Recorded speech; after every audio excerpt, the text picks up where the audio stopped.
Hello and welcome to episode 48 of Nintendo Podcast System.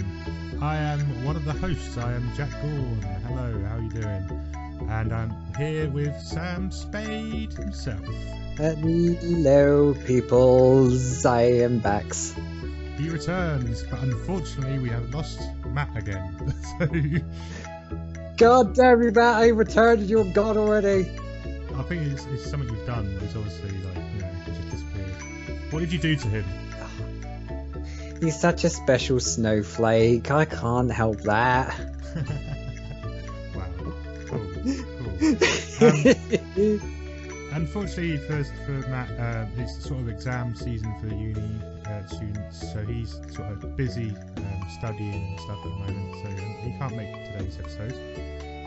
He's trying to be clever. He's trying his hardest to be a clever boy. But yeah. Welcome to Nintendo Podcast System, everyone. It's nice to be back. Hello listeners. Hope you've had a lovely Christmas and New Year. I hope you got all the games. Welcome to 2018. Yep, welcome to 2018. I hope you got all the games you wanted for Christmas, and if you didn't, I hope you got lots of vouchers to buy the games you wanted for Christmas. That's what I did. I didn't get any games for Christmas because I literally bought everything I wanted anyway. So I just got lots of vouchers to buy. Yeah, I did the same. How was your Christmas, Sam? Did you do anything interesting for Christmas? Or? Oh, the usual kind of stuff.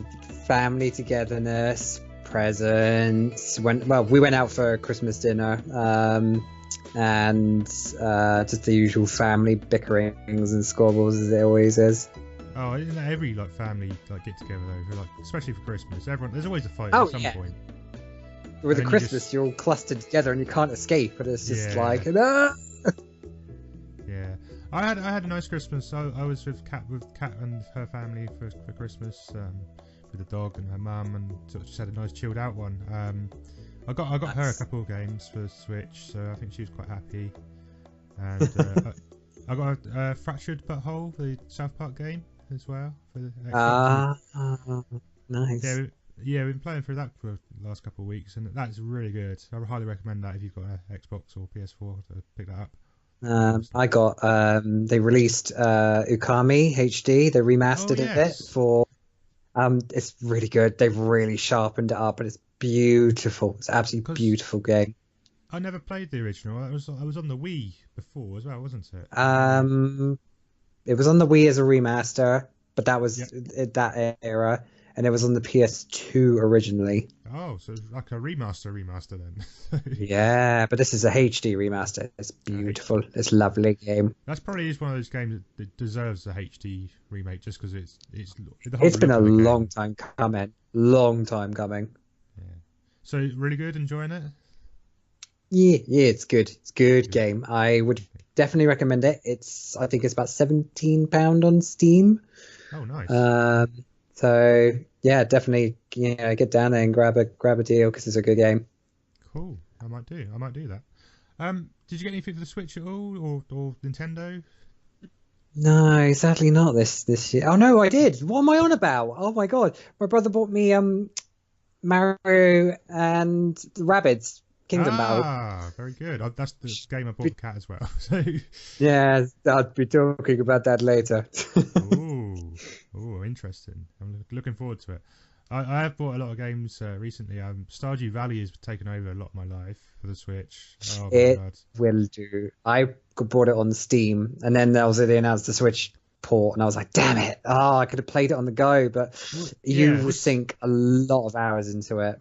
This is the thing. I've got the Switch. I got the Steam version, but I've never actually played it.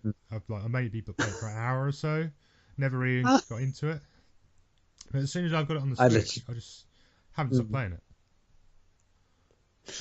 I just find it's a game you really get involved in a lot, and there's so many different things to look out for. I mean, you think, you're just doing a bit of farming and that, but it's just so relaxing to play and just chill out and go and do a few things and do a few little tasks and stuff. I don't know why. It's just a relaxing game. Cool. That's an intro, I think. Is that an intro? I think that counts as intro. I'd call that an intro. Cool. And it kind of beautifully flows into the next section, doesn't it? It does. Let's go to the next section.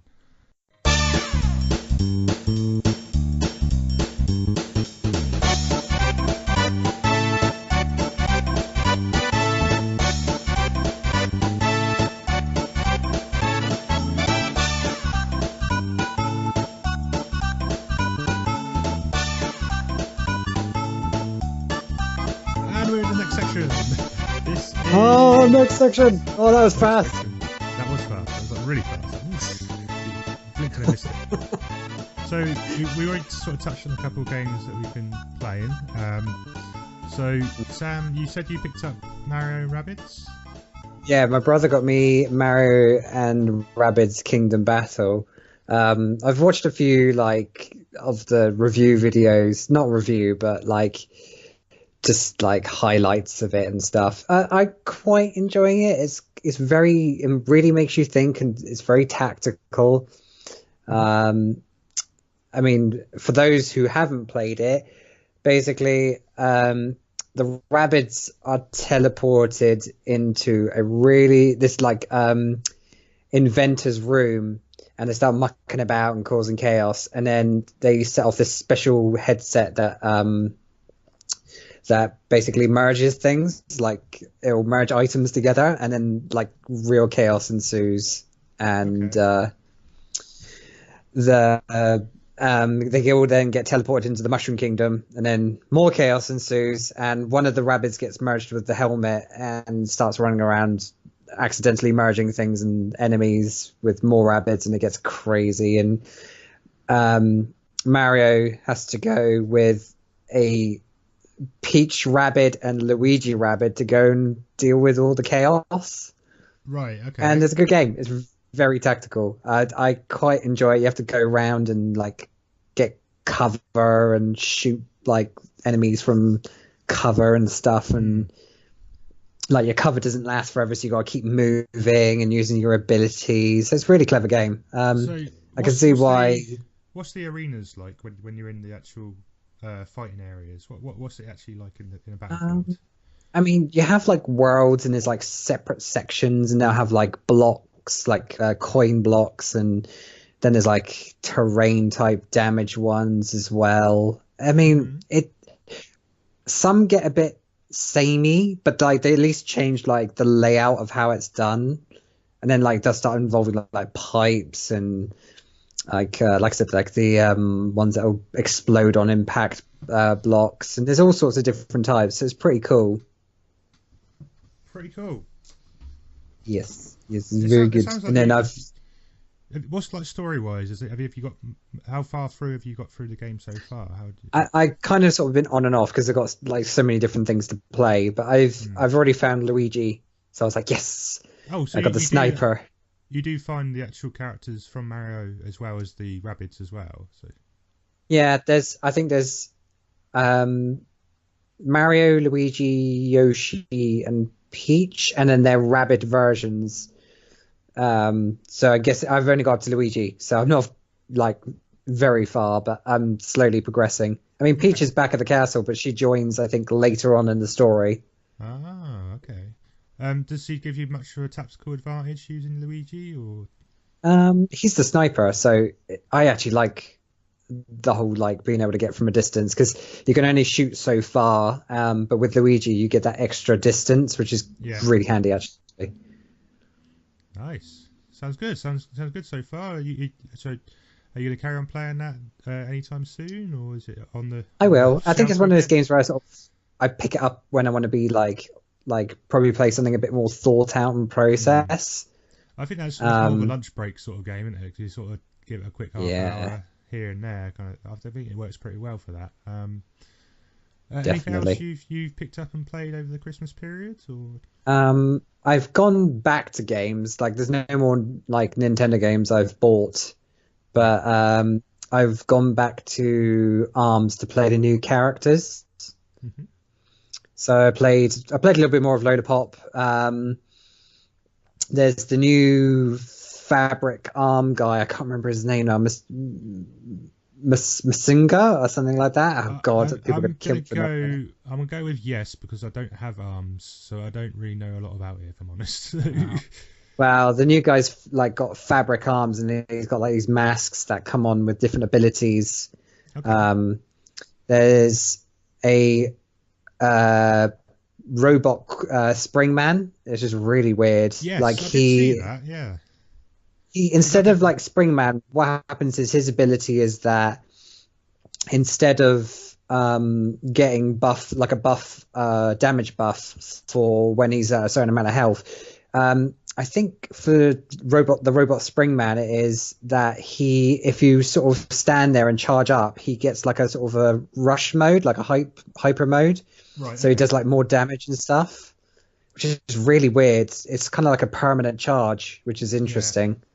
I think you could call um Arms a proper fighter now though, because it's got like duplicate characters and things like most like Street Fighters and things all have those. yeah, and So then it's there's the the same newest. character but different. Is fairly like, I don't think there's a massive difference. There's different arms, obviously, but yeah. Yeah. I mean, the newest character is probably the most interesting. Her name is Dr. Coil, and obviously, as you can guess, her arms are coils. Oh. But her ability is she, instead of like, she'll float, so it's like a Tesla coil, Yes, I did see that actually. and Yeah. Yeah.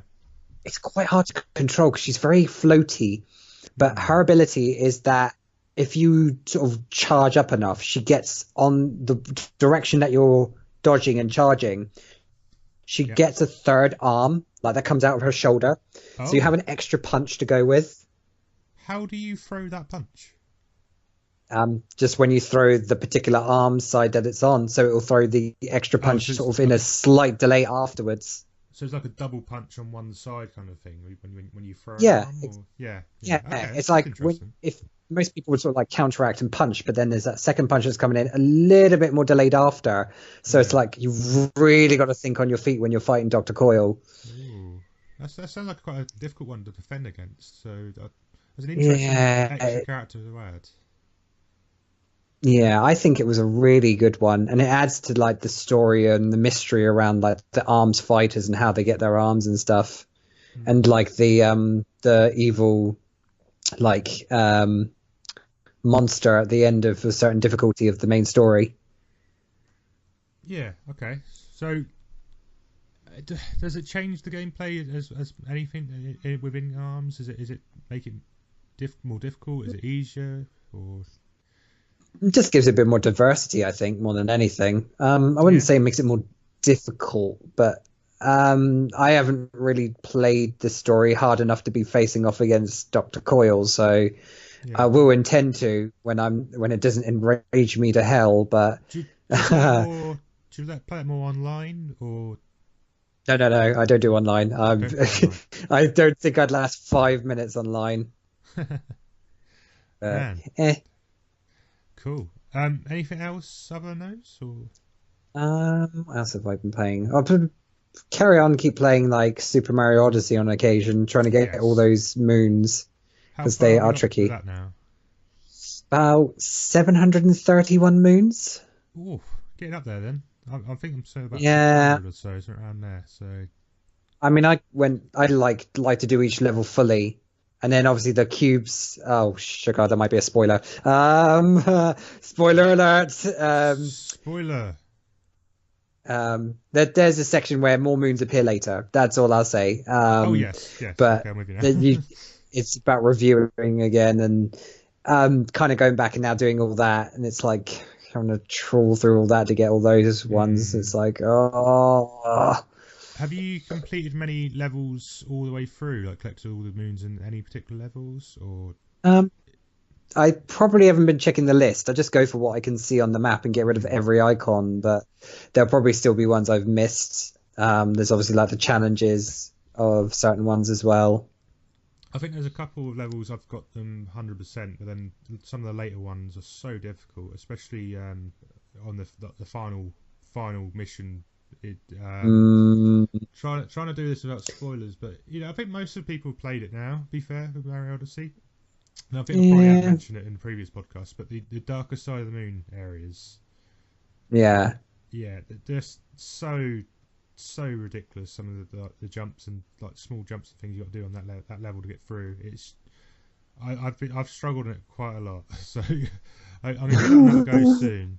But we'll see. Yeah, I've yet to face the dark and the darker side. Yeah. I would prepare yourself because they are probably the hardest part of the game in general. I think. Oh God. Yeah. Okay. Cool. I'll be ready. So we're getting through Mario Odyssey. That's good to hear. Yeah. Anything else on your list or? The last thing I've been touching, like it's been hit and miss, is the second DLC pack of The Legend of Zelda: Breath of the Wild, and oh my God, it just makes me so angry. Angry? It's so like the first bit was just horrible and hard enough, where it was like, for those who haven't gotten it, it's kind of like an extension of the story almost. I personally am a little disappointed so far because it's just more shrines, more trials, more frustration.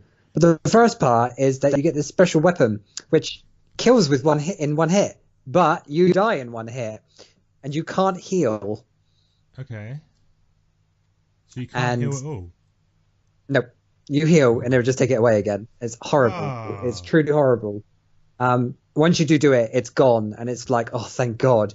But it is just a total frustration. I did not like that bit.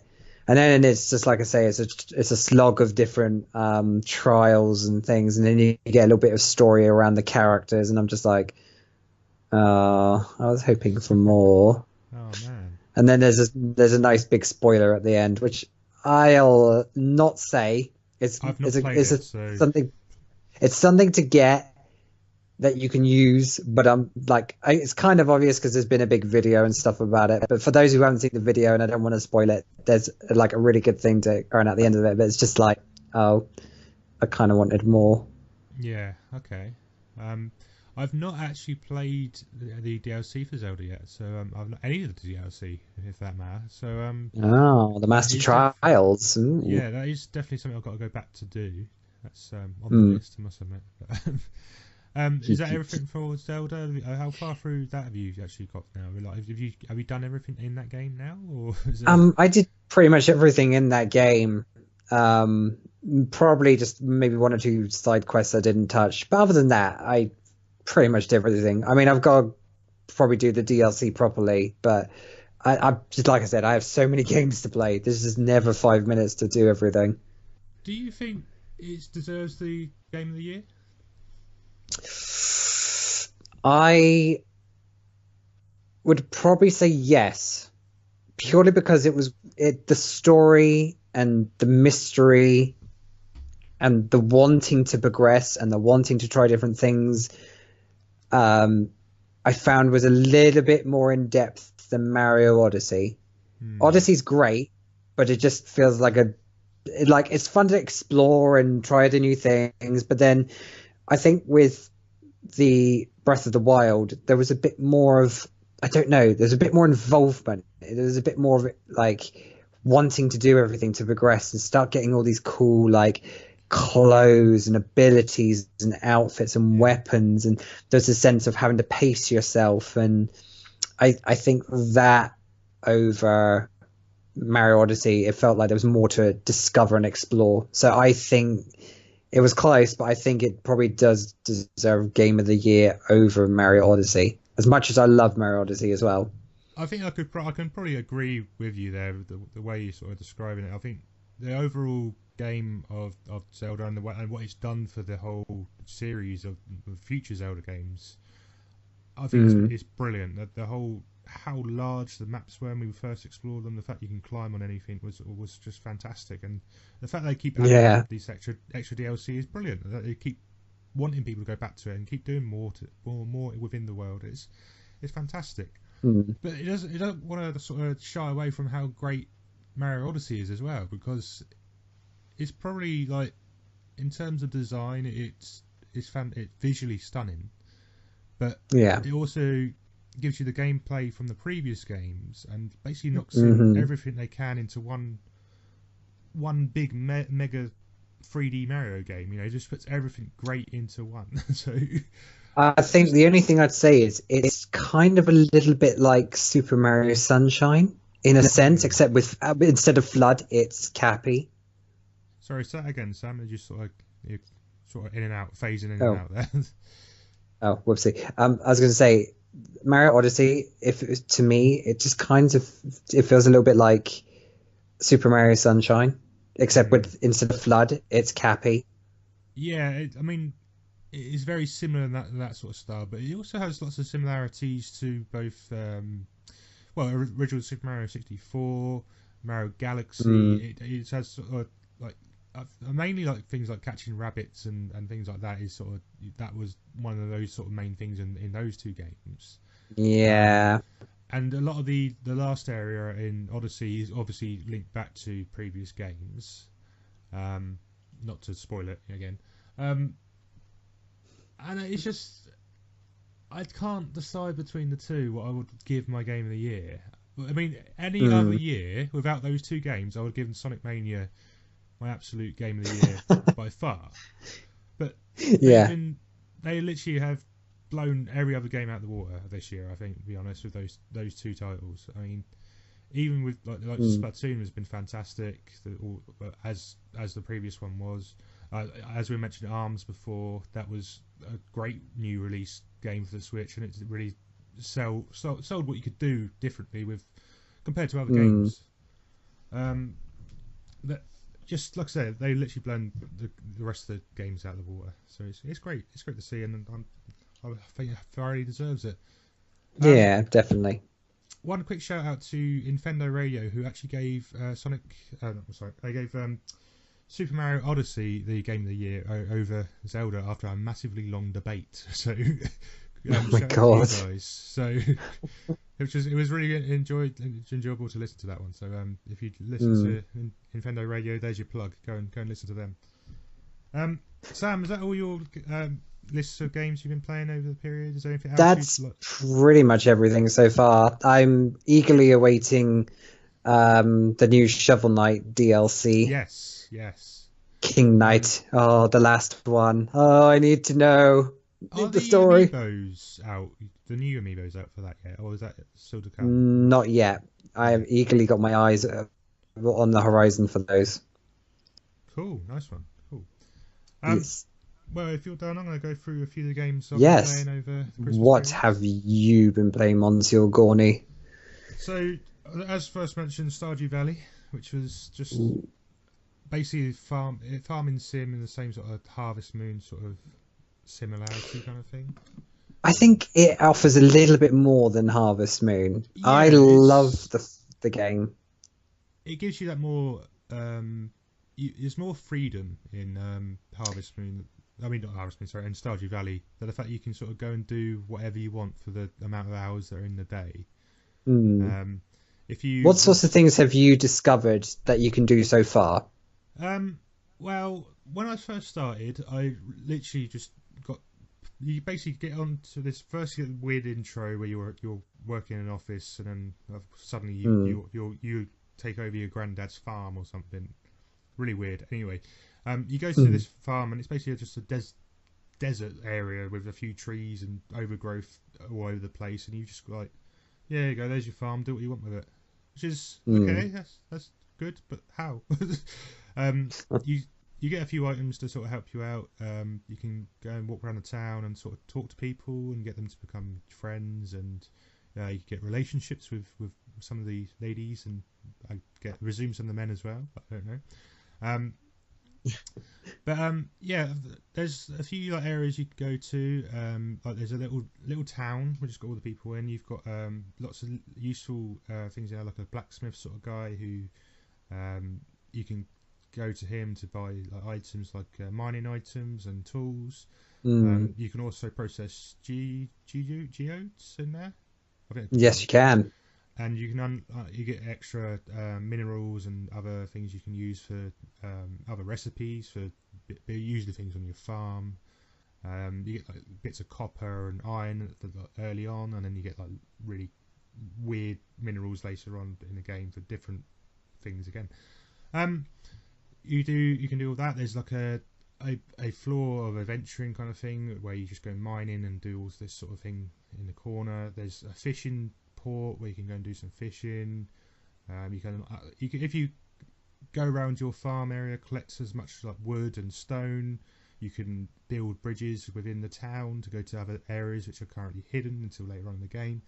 And it's overall, it's just quite a charming, nice experience, and it is really, really relaxing to sort of just chill out and just have an hour on Stardew or whatever. And by the time you look at it again, you've gone through a whole season in the game, because it's literally based on you go day by day, and you start with you start in the spring, and you can get 28 days, I think it is, for each season, something around there. 20. Yeah, something around that. Around there. And each season you can grow different plants and vegetables and things, and you can also collect different items and things to use in other areas of the town. Overall, though, I think it's just been a real nice, calming game to play over the Christmas period. It is a really chill game. It is probably one of my favorite games to chill with, because you get so lost in the world and the people and everything. It's just like you go, oh look, I discovered this, and there's just so much. I do absolutely love Stardew Valley. I think it was one of my really big games when it was released, just purely because it's just one of those games you can get so lost in, and you're like, oh my god, it's been however many hours, because you've been trying to focus on building your farm or exploring the mines or just doing anything really. So I mean, I've just got a new building with chickens in. What can I do with chickens? And eggs. So loads of eggs keep appearing, and I keep collecting them all. And all of a sudden it's like, well, you can build this machine here, and it makes mayonnaise. I'm like, oh, okay then. So what do I need to make this mayonnaise machine? And it says, oh, you need so many copper, or you need whatever materials you need. So you might take you a couple of days to get some of the materials that you need to build this item, to then get the extra item you need for another recipe, or for another better item in the future, or something else that you can sell to get more coins to buy an upgrade for your house. It's literally, you can do whatever you want in whatever order you want to do it, and I think that freedom in the game is just, it makes it so much fun to play, and especially in a sort of casual, I'll have a quick hour here, a quick hour there on it. I've also played quite a lot of it while Kat's been watching TV around with her mum, or if she's playing games on the main TV, I'll stick my Switch on and do some farming on there. But yeah, it's just one of those you can sort of come back to again and again and not really have any problem with it. It's not one of those you need to know what you're doing at that point to go through to the next stage kind of thing. You can do it whatever order you want and whenever you want. You play it how you want to play it. That's the beauty of it. That's it.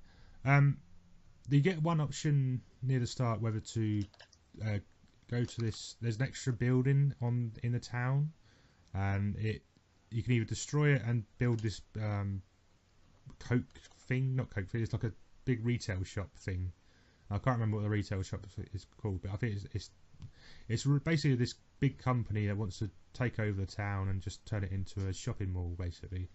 Or Jojamar, I believe, isn't it? Whatever they're called. Yeah, that's it. Yeah.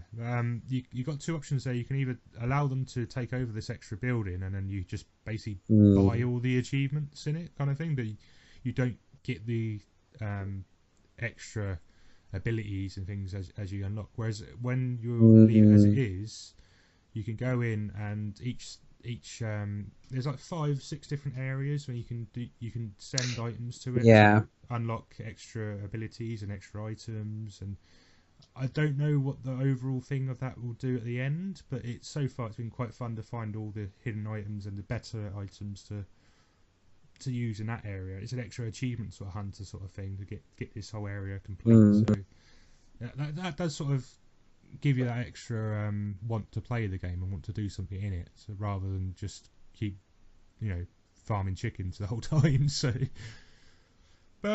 yeah, overall Stardew Valley is pretty good on the Switch. I think it works a lot better on the Switch than PC personally. I think I've played a lot more of it on there, definitely. So yeah, highly recommend it if you've not picked up yet. Yeah, I would definitely recommend it to people. Buy it, get it. Buy it. As I mentioned previous What episode else? when I was with Matt, I've been playing through a lot of LA Noir, whatever you call it. Noir. Noir. I've nearly completed that now. I've played it before. It is a nice game to have on the Switch. Again, you can play it wherever. It's nice to do an episode while I'm at work on my lunch break, obviously. Yeah, it's one of those sort of. It's nice to pick it up again, like you were saying with Akami earlier with the HD remix.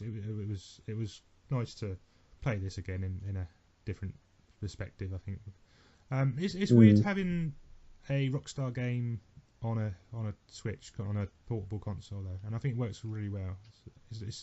It gives lots of interesting parts to the rumours of games like Grand Theft Auto. Possibly coming to the Switch. It's very heavily rumoured at the moment, so we'll see what happens there. But I've also been playing a couple of other games.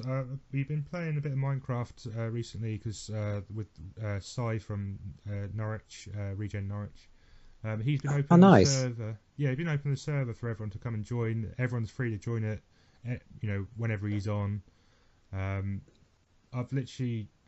We did one server before, and we built a whole little village of everything, and it was really fun to do. And we hadn't been on for a while, so we started a second server, and so far I think I've built a gazebo, and that's about it. But it's been quite funny just to basically troll Sai the whole time. He's now changed his character to a rabbit, so every time he puts his Switch in the dock, so everyone else can still play online to join his server. I've been trolling him by putting his rabbit character around a load of fences around him, and leaving little notes on there saying "Do not feed the rabbit" and things like that. And it's like, just to wind him up. So, if you ever get a chance to go on Sai's server, please troll him.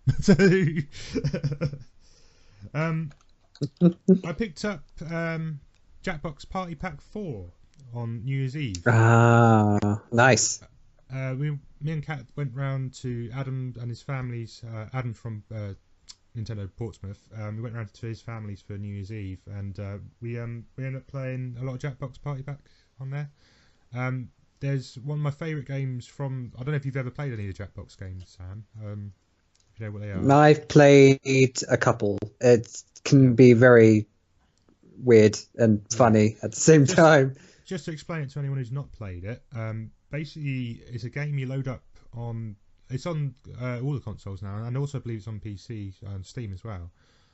But you load it up and you start it up on the Switch or the console, and then you use your mobile as a controller to sort of log into a server, and then you can all play together using the code from whatever the games you're playing. To log into the phone, and you can all play together on there. I think some of the games you can do, they're like 1 to 8 players. Some of them go even further than that. You can do 1 to 100 players, but loads of you are in. It's great for streaming. Just to let you know if anyone's into streaming. But you can have like 1 to 8 players on the main screen, and then have like a 9th player, which is the audience. And whoever's left over basically joins the audience, and you can have an impact on some of the games as well. So if you've got lots of people playing, it's a really good party game, really good fun. One of the games on this new one, there's a game called Monster Dating Monster, and you basically it's like a board game mechanics. Like you've got certain characters have got certain abilities throughout the game, but no one knows who you are until you start dating them, kind of thing. So you basically got to choose one person to date every round, and if you choose them and they choose you, you both get a point. They both get a heart. If someone else gets rejected, though, they could lose points. So it's all done on that, but you've also got hidden things within, because everyone's a monster. Say, for instance, one could be a zombie, and your objective is to date as many people as possible to infect the zombie virus to everyone, and the zombie wins by infecting everyone. So everyone's got their own agenda to it, but at the same time, you want to try and get as many points as possible, so making sure you are dating the right people and things. So, Oh, okay. and every round, Oh my whoever's in God. first place for it's 5 rounds of this game. Whoever's in first place, you get revealed what monster you are, so people will start changing tactics and whether they want to date you or not, or if they remember this kind of thing. So it's very cool. It's a very cool game. It's very interesting. It's probably one of the best ones on that party pack game. You got games like Fibbage, which is I believe is on all of the games, all of the Jackbox games, which is basically just, it gives you a load of it gives you a question with a blank in it, and you've got to fill the blank and try and make it a really basically a fib. You're telling a fib, like that is the wrong answer, but you're trying to get the other players to choose that answer. So you can be very creative with how you do it, and there's lots of swear words that normally pop up when you're not playing with children, obviously. So, which kind of it can be a bit of a sweary Mary game. So it, like I said, it's great for party nights, and if you have a few friends around, a few drinks, it's a great laugh. I highly recommend picking them up. They're only about they sort of range from like 15 to 20 quid for each pack, and you get like 4 or 5 games in each pack, so it's not too bad. I think that there is another game called TKO in number 3, which is you design a t-shirt and you go one-on-one against people for these t-shirt designs, and people vote for the best one. But the best thing about that game is you design the shirt, and at the end, if you really wanted to, you can buy your own shirt design for them to be made and sent to you for like 25 quid or something like that. So it's crazy. You can make your own t-shirts from a game. It's mental. Other than that, I've been literally rushing my way through Picross S to try and finish the mega Picross in there. I know, it's ridiculous. I've done nearly everything. I've got like 4 left to do, and I'm going to finish them tonight after the podcast. So it's kind of annoying. I've been going through all that. Mario Odyssey, still playing, still trying to get as many moons as possible on there. There's a lot of the hidden ones I've sort of come across now. Lots of little tasks that I missed that I've come back in to find. It's one of those. I think it's now got a bit too much. I'm just ticking boxes rather than playing the game. I think it's the problem after the completion part of it. I don't think I'm enjoying it as much as I was when I first started it. That's the problem. It's still a fantastic game, don't get me wrong, and I loved it from start to finish through the story sort of sections. But now it just seems like I've done everything now. I need to do something else. That's the problem with it. I've said it every podcast episode for like the last 6-7 podcast episodes, but I still need to play Zelda. I still need to go back to it and start playing and get in the right mood to play it. Yeah, I think it's one of those games you really have to get into, and it's purely just that game. But hey ho. I also did pick up Rocket League just before Christmas. I've been playing a bit of that, not recently. Huh? I was gonna say, God, Rocket League. The many joys and frustrations. I've tried to play that game. I've tried, I really can't score any goals. Well, my friend Smithy's quite a big Rocket League player on the Xbox, and I downloaded it to basically go around to his house, and I can play it on my Switch and join his game and play against him while he's on the Xbox at the same time, so in the same room. But yeah, it's quite interesting playing it with the crossplay. I hope that there's more games that use this in the future. I know Minecraft there's some sort of update supposed to be coming for Minecraft, so you can play between Xbox, Switch, and eventually, yeah. Hopefully, when that comes out, there'll be a bit more to do in Minecraft on that. Because I mean, at the moment, it still seems a bit like it's a bit smaller than the PC version, and it's missing something, that kind of thing.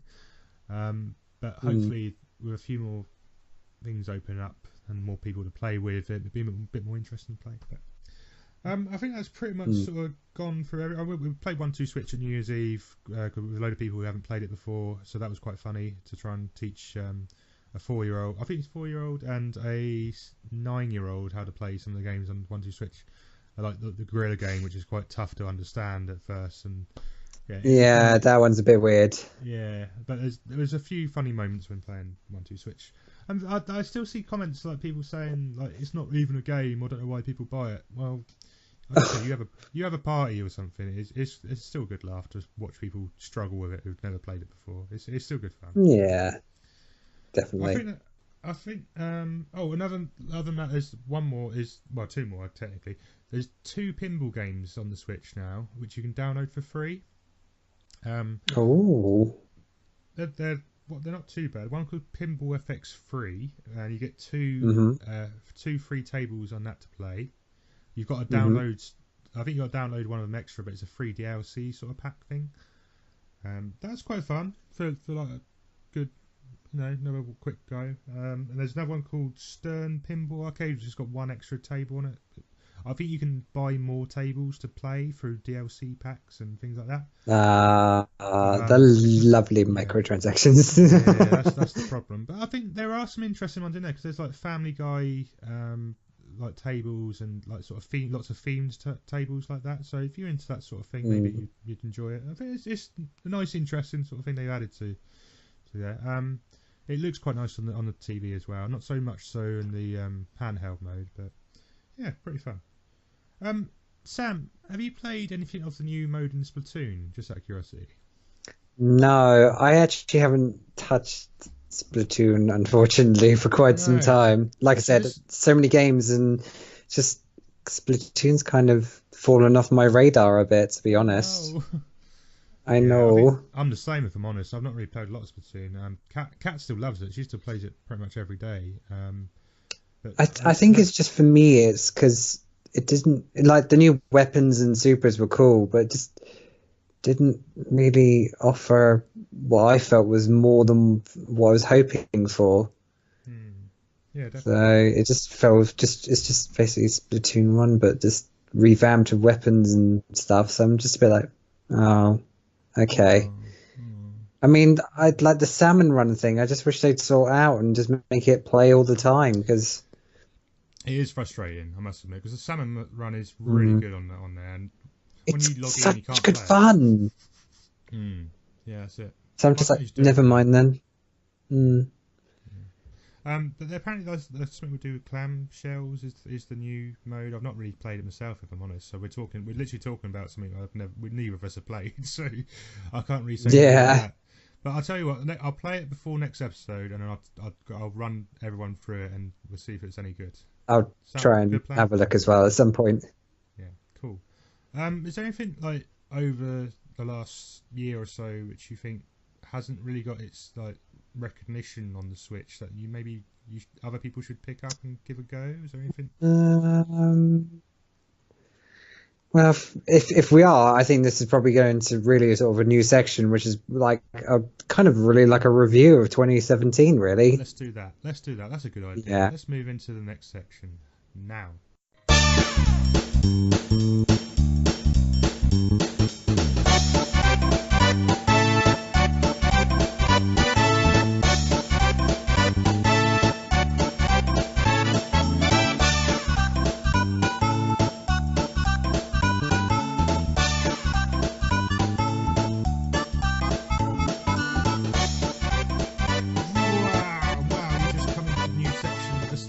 Oh my god, all the colours! All the colours of the rainbow just flown through. Wow. Psychedelic madness. Anyway.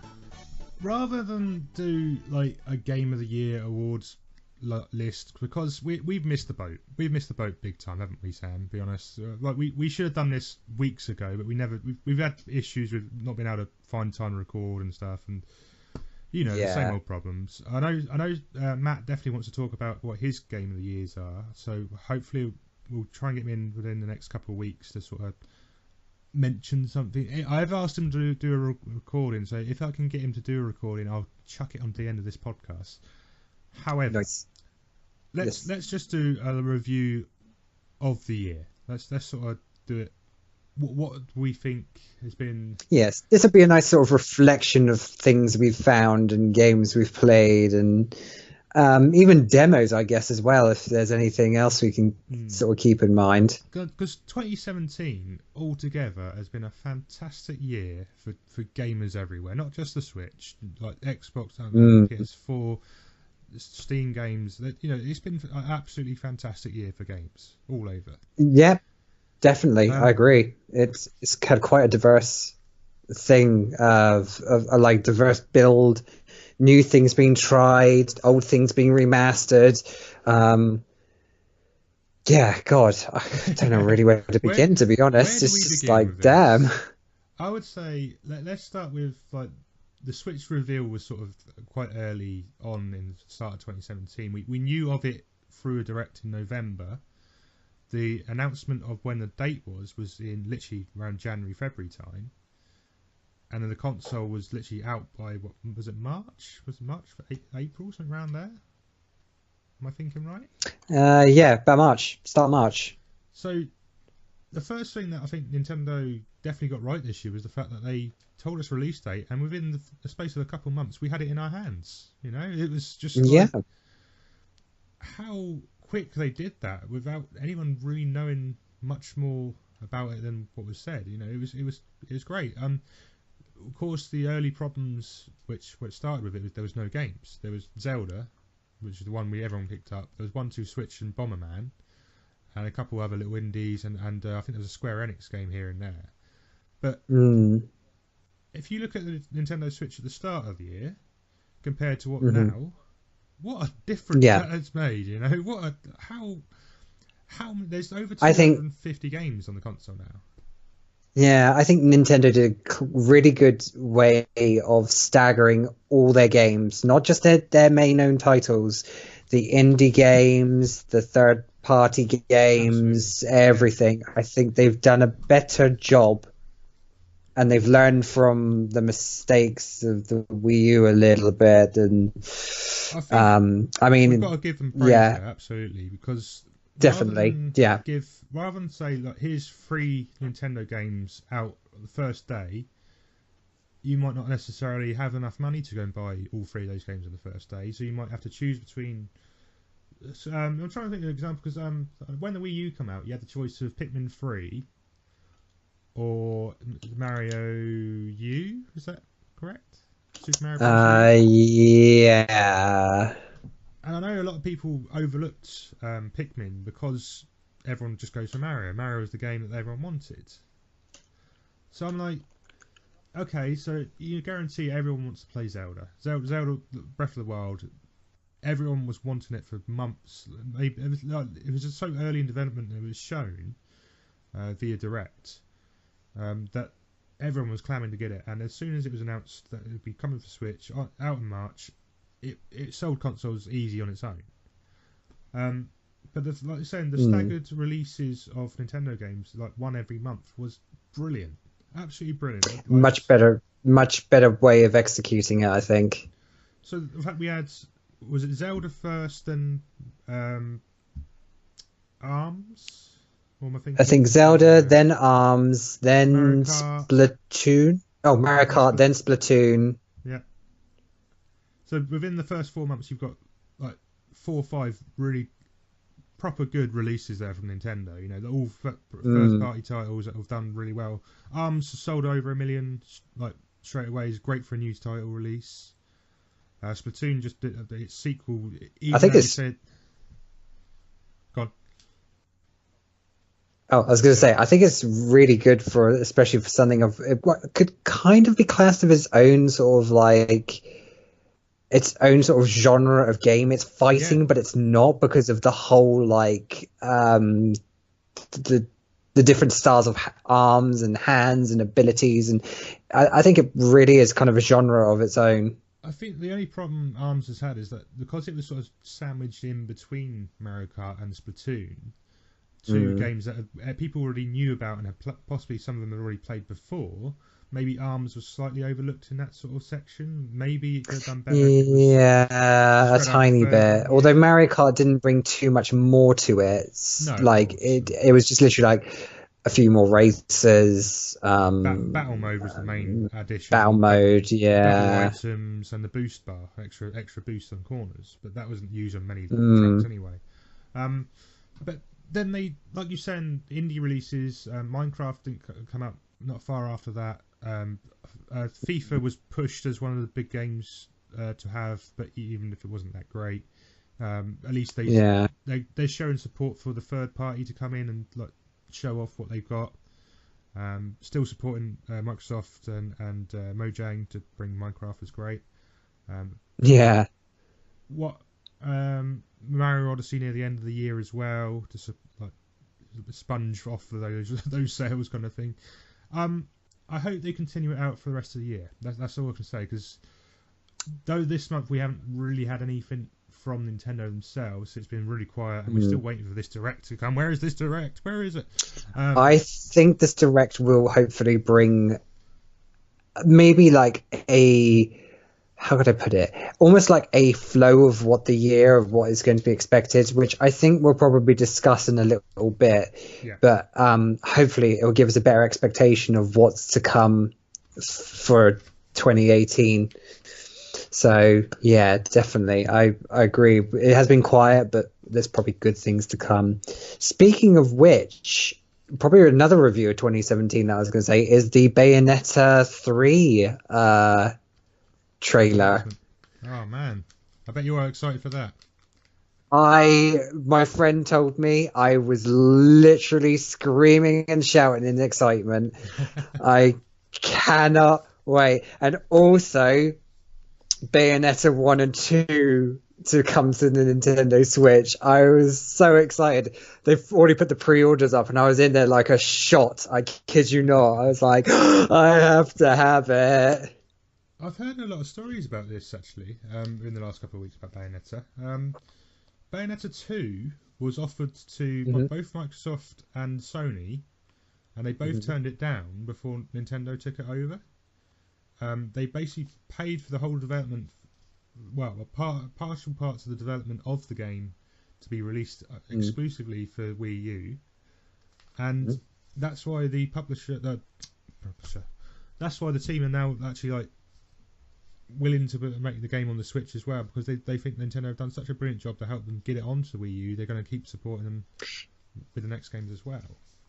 Yeah, and I think that's the thing. Like, Nintendo don't really get praised for that sort of thing as often, and it's actually like they've really brought in a game that's not actually kind of Nintendo's normal sort of thing. No. Really helped develop it, made a brilliant game of Bayonetta 2, and now they're bringing out 3, and it's like, I just can't wait, because there's like a good expectation. So I think I'm definitely looking forward to this. Going into games we weren't expecting at the start, like Skyrim, Wolfenstein, coming out. Yeah, exactly. Other ones to bring in. Doom, sorry, as well. Yeah. They're all ones you wouldn't normally associate to come out on a Nintendo console. To see all 3 of those games like on there, it's fantastic. It's great that they've got these releases coming, and more power to like the Bayonetta team to say that they're more than willing to get back on this Nintendo console and help develop more games for it. It's great to see, and I hope there's more third parties throughout 2018 that's like want to jump on board. Yeah, definitely. I hope to see more people sort of invest a bit more faith again into Nintendo, because there's always been moments where some just sort of think, nah. I get like some don't want to sort of have to conform to what Nintendo wants, but at the same time it's like you kind of just gotta have that discussion and meet that middle ground, and then something good can actually come out of it. That's it, man. On top of the main third party releases, we also had this fantastic list of indie games that just basically invaded the Switch console, and they've shown off loads of fantastic games on there. Things like SteamWorld Dig 2 and things like that. It's like, that game is fantastic, and that whole company they put so much effort into their game to get what the fans want, and to keep seeing the praise they're getting from releasing their games and people buying it. It's just like, it's brilliant. It's great. More of them come to the Switch as well. Things like that. We've got Shovel Knights. Things like Ukulele. That's another one that. Yeah. Ukulele. I've got to love the quotes for Ukulele Delele, though. That's probably my favourite part of 2017. Just the quote, not the actual delay itself, but it's just like Ukulele Delele. So genius. But Yeah, I've still not picked it up yet, which is annoying. I really did want to pick it up, so that will be on the list to get in the next couple of months. But yeah, it's great. It's great to see that on the console as well, and the fact that they put effort in to make it run on that console.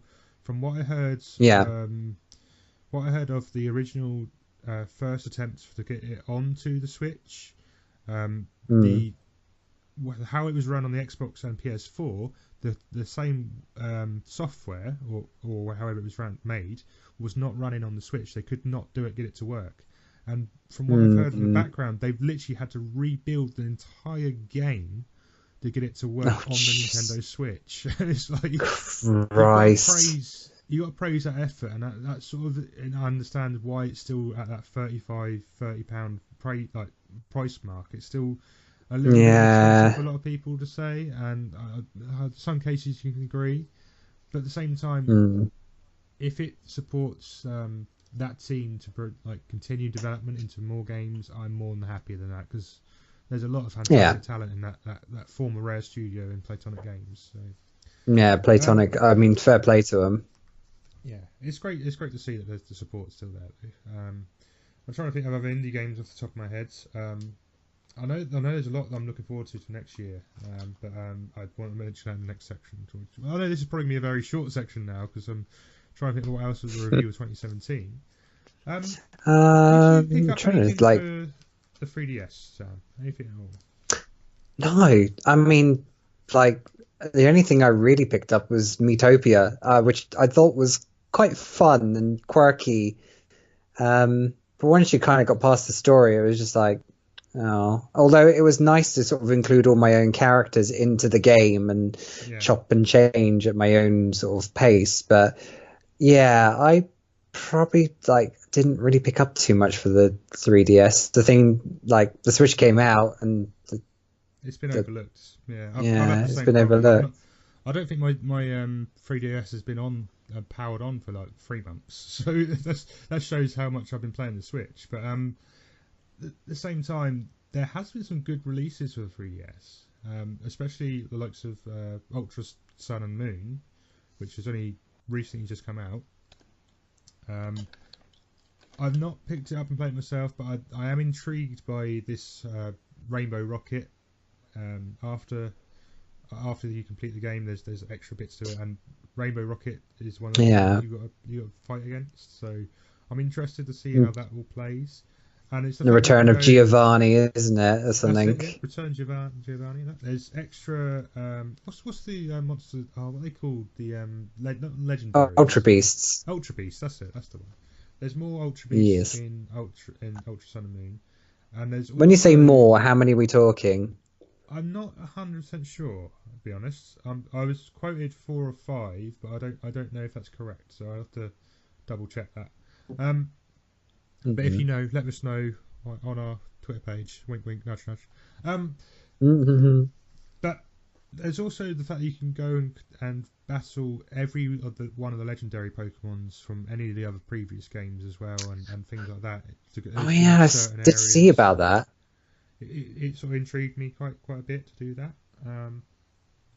But yeah, it looks a real fun game. But I think it's just the fact that it was on the 3DS only that is overlooked. I'm trying. I think it's because they're probably saving the Switch for the new Pokemon release game. Well, this is rumored for next year, but it's still unconfirmed so far. But yeah, I think that's the main problem with this Ultra Sun and Moon. It looks a good game, but I just think a lot of people overlooked it because it was not released for the Switch, and I think that's going to hurt a few sales there because of it. But at the same time, the 3DS still has a marketplace of 70 to 80 million consoles, so you can't really just turn it all off. We've got the Switch now, so just turn that all off. You've got to have a period of the switch over kind of thing. Joke. From the 3DS to the Switch itself. That there's going to be that period where a lot of people are going to sort of start leaving the 3DS market and go into the Switch sales, but not necessarily everyone will be able to do that because it's still a fairly expensive console to some families, you know. So it's one of those things. I think Nintendo have done it right. The fact they are still supporting the 3DS, they haven't just turned it off completely. There are a few more games still to trickle out. There's a rumoured of a new Zelda game coming next year for the 3DS. So, really? Yeah, I'm intrigued to see what that is. It's still very early days and rumours of that, but hopefully there's something Triforce Heroes 2 or something like that. I don't know, but anything will do at the moment to sort of give that console maybe its last sort of grasp at a really good title, and maybe get people back into that for a little bit before we, you know, eventually go back to the Switch and stay on the Switch kind of thing. But one last hurrah for the 3DS. I think give it that one good send off. So I think that's pretty much got us to near the end, I guess, of the review. Yeah, I can't really think of. I think like really now is the time to sort of think, what can we really expect now for 2018? Before we do that, yes. I do have a little thing. I did have an interview with one of our listeners. The fantastic Troj Thompson decided he wanted to come and talk to me about Nintendo and Nintendo Switch and things. Oh. So what I'm going to do, I'm going to stick that in right here so you can listen to his little conversation with me. It's only about 10-20 minutes long. And then we'll come back into what we expect for next year, for 2018. So enjoy. Enjoy, peeps.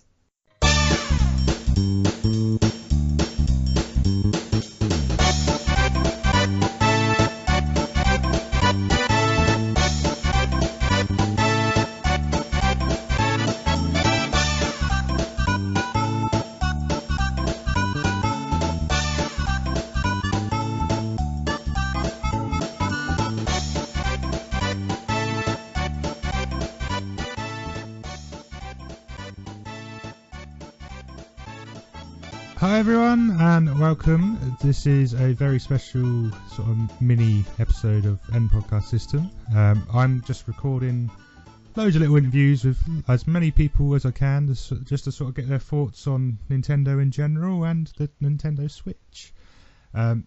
Today we have Troj Thompson with us. Hello Troj, how are you doing? Hello, how you doing? Very good, my friend. Where are you from? Can you let everyone know who you are and where'd you come from? I'm Troj, and I run the Monster Hunter Essex group. I also run the Nintendo Colchester group. And pointing out the obvious, I'm from Essex. Hey! Yeah. Point out the obvious, like that. Right, so basically I'm just doing little interviews with everyone.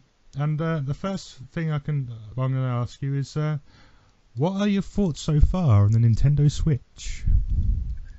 Well, I think there's a lot to say about it. It's where do I start, really? Where do you start? So I think it's fair to say that, like, so far in a short period of time, it's come a long way. But I think it's also fair to say that it's still got a long way to go. Absolutely. So how long have you had your Switch for now?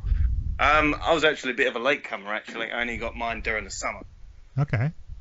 Yeah, I wasn't actually intending on buying one anytime soon, but my girlfriend, she made a deal with me to go halves with me for an early birthday present. So yeah, I was well pleased with that. I got a good deal from Smith. That was incredible. You got from Smith's, have you? I've seen they've got some really good, decent deals at the moment. Yeah. They've not promoted this, by the way, everyone. Just let you know. So what games have you got with the Switch so far? Well, I got Breath of the Wild. Of course, you know, you're a bit of a fool not to get Breath of the Wild. Yeah. I was absolutely totally blown away by that, to be honest.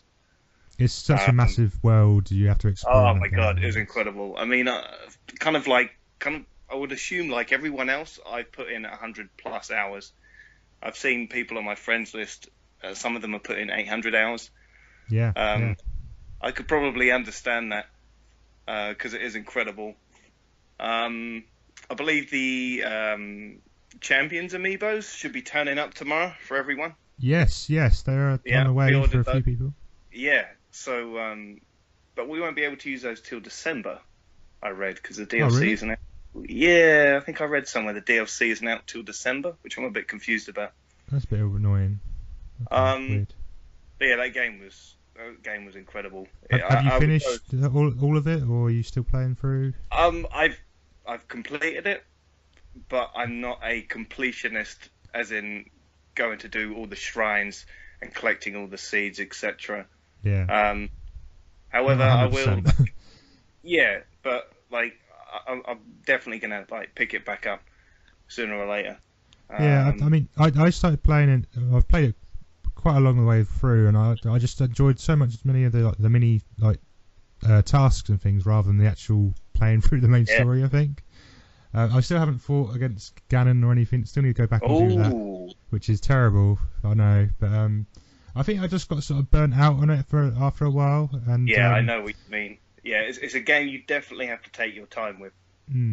Yeah, but at the same time, I've seen a lot of people like speed run through it and try and finish it as fast as they can. So it offers a lot for lots of different people, I think. But yeah, I have no idea how people manage to beat Calamity Ganon with 3 hearts. They just literally run in. 3 hearts, no yeah, armor. I've seen that video.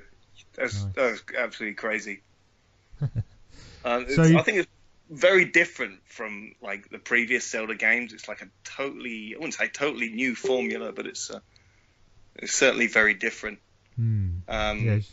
And it's not entirely what I expected, but it was incredible, no doubt. So overall opinion of Breath of the Wild in terms of score, what would you give it?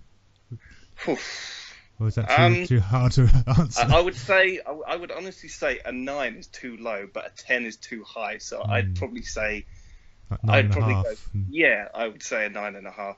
Yeah, cool, absolutely. And I think a reason for 9.5 is, maybe this is an unpopular opinion, I don't know, but I prefer the dungeons to the trying to think what they were called now. It's been a while since I played the game. Yeah, man. What did we have instead of the dungeons? The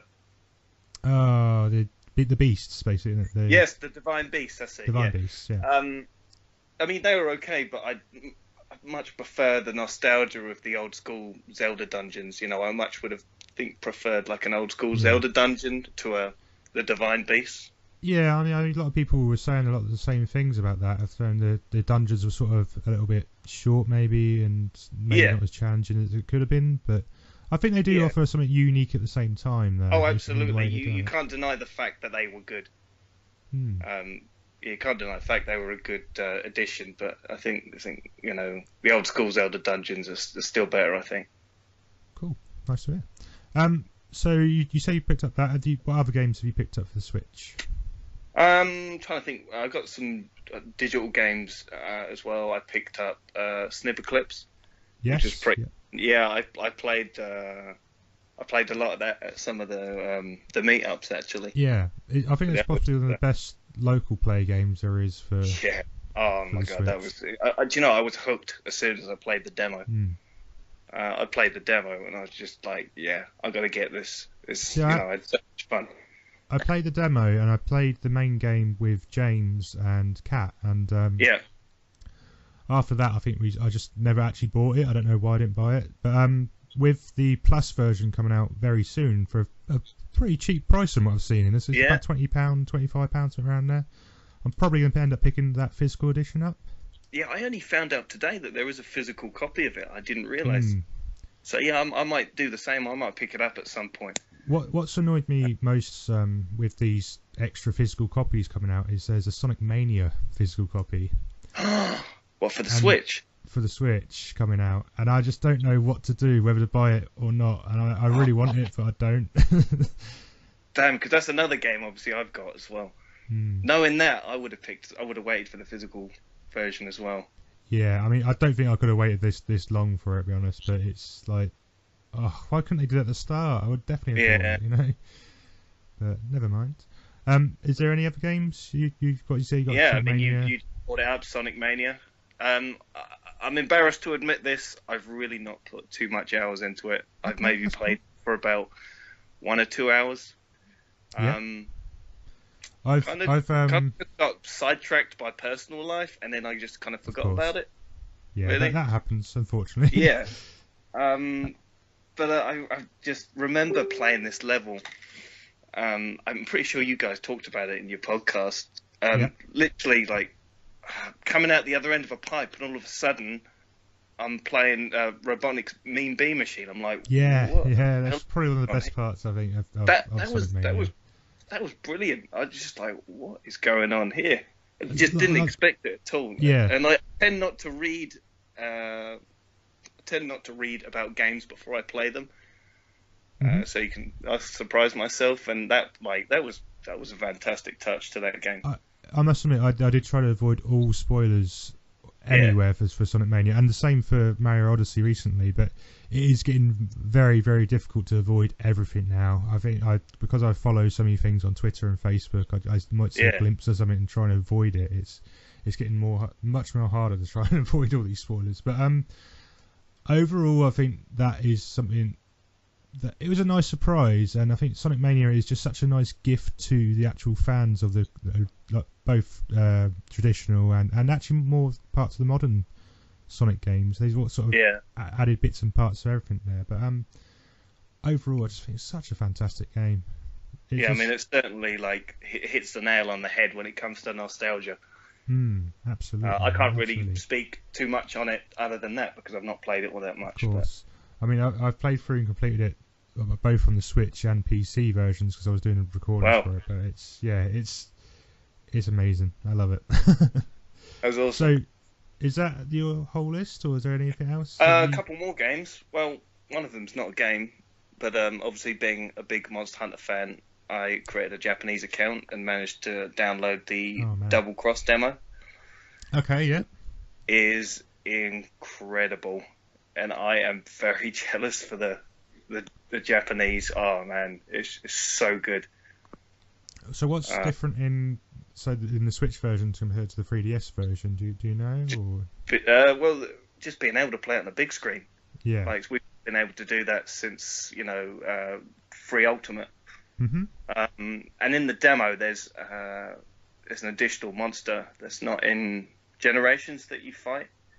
Right. And it took me 3-4 attempts to beat him, which was awesome. Because let's face it, you do something first time. Just say you do something first time and beat it. It's not much fun. It's easy, isn't it? I like a challenge. That's probably why I love Monster Hunter, because it's such a really difficult game.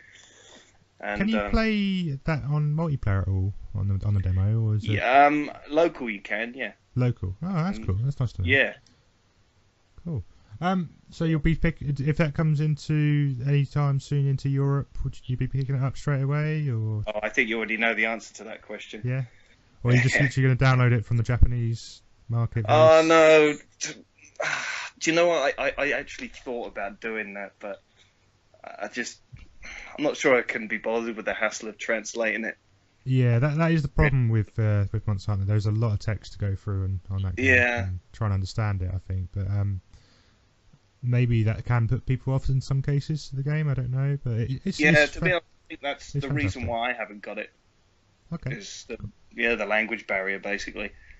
So you need to learn Japanese as soon as possible in Troj, basically. Yeah, absolutely. What you're saying. Yeah. So is that everything else? Is there anything other demos or anything you picked up and played? Or? No, there's only one more game that I think everyone has been playing recently, and that's Super Mario Odyssey. Oh man, who hasn't played it on the Switch? I'm sure it's I know. I think it's a compulsory buy, and the funny thing, what I like about it is on social media, there's this big war for Game of the Year with Breath of the Wild versus. And they're both incredible. You can't deny that. The thing is, I look at all the other games out on other systems, and I just can't see anything really getting near it. I think my personal top 3 this year so far is between Mario Odyssey, Breath of the Wild, and Cuphead. I think Cuphead's fantastic. Man, I want to play Cuphead. Oh, it's so good. It's so hard, but so brilliant. I've watched maybe a couple of hours footage on YouTube, and I'm absolutely hypnotized by it. Yeah, man. That would be perfect on the Switch. That would be amazing on the Switch. Yeah. I keep saying people would need that on the Switch. There's lots of talk of it happening, but I think there's an Xbox Microsoft exclusivity there somewhere in place for a couple of years. Yeah, because I think the PS4 version was cancelled 1 or 2 months before it released. Yeah, that's it. Yeah, it was kind of weird. Yeah. Cool. So that's quite a lot of games there, anyway, man. And you seem to be enjoying the Switch, and it's going well absolutely. Yeah. I'm looking forward to getting Doom tomorrow. Oh, cool, man. So what's convinced you to get Doom for the Switch? Well, a long time ago, I managed to get the beta, right? PlayStation 4. Okay. Absolutely loved it. Played it for quite a while, and kind of just got forgotten about it. All right. Okay.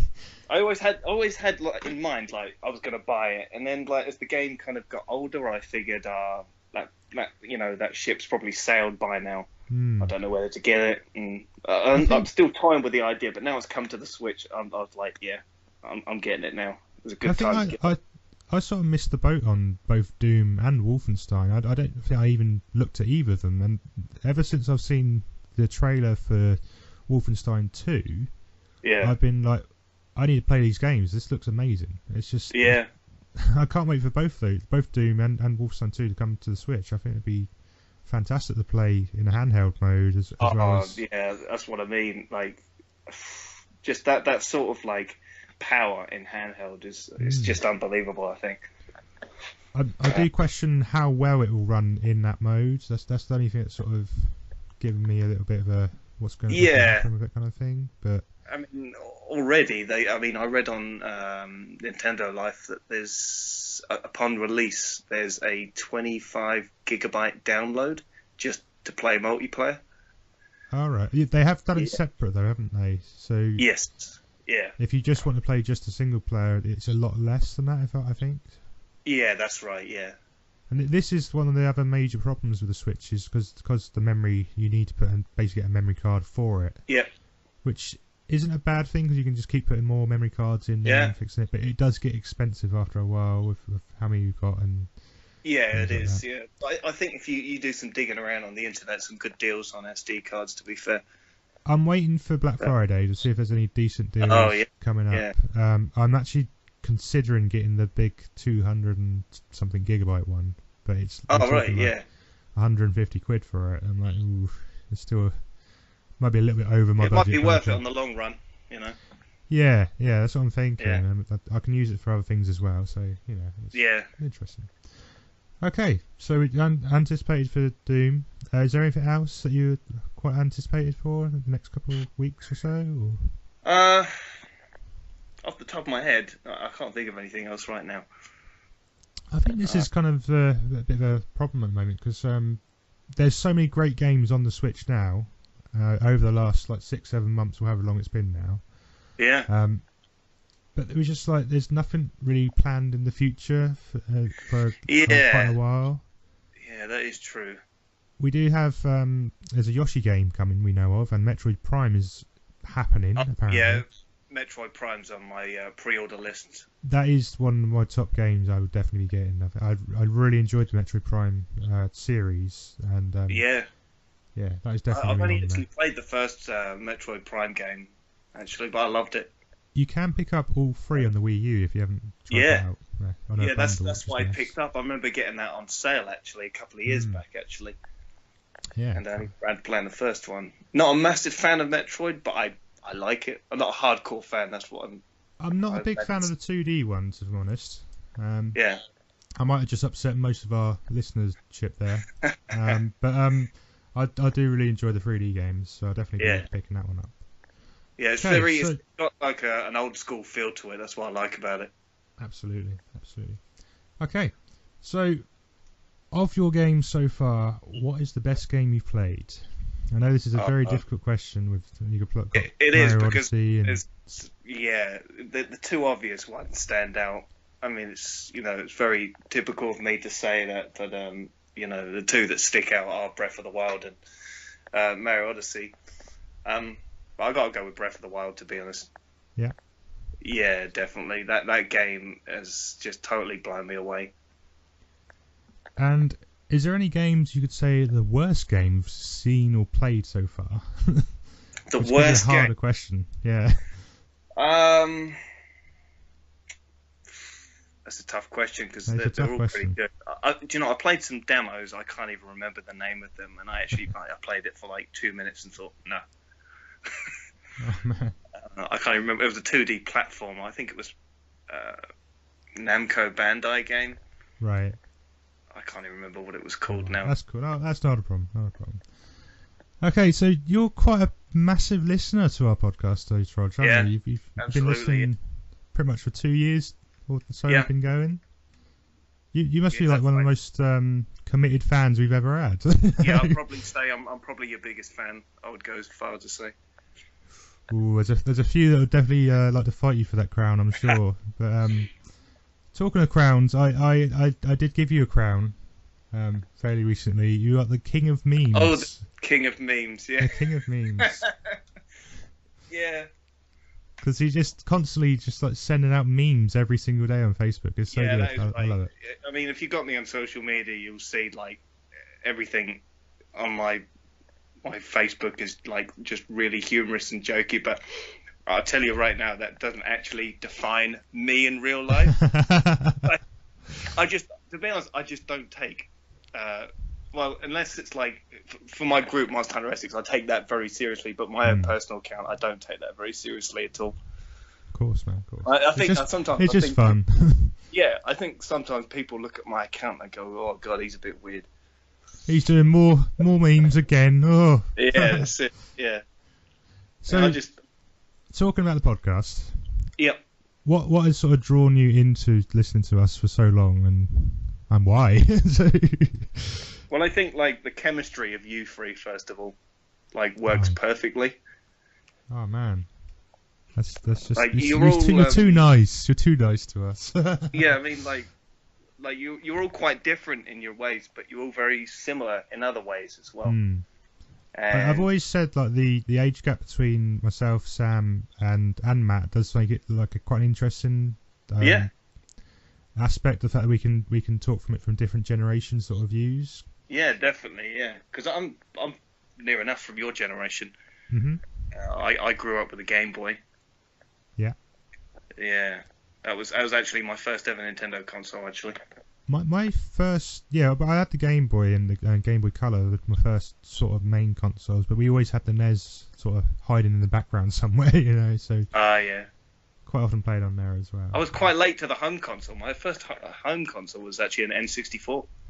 Believe it or not. Yeah, the one I actually owned myself, the first one I had was 64, but I did have a Mega Drive before that. But you know, that's like you. I was a Sega gamer as well back in the day. Actually, me and my brother, we played like Sonic for hundreds of hours endlessly. Yeah, I think like yourself, I always played Sonic 3.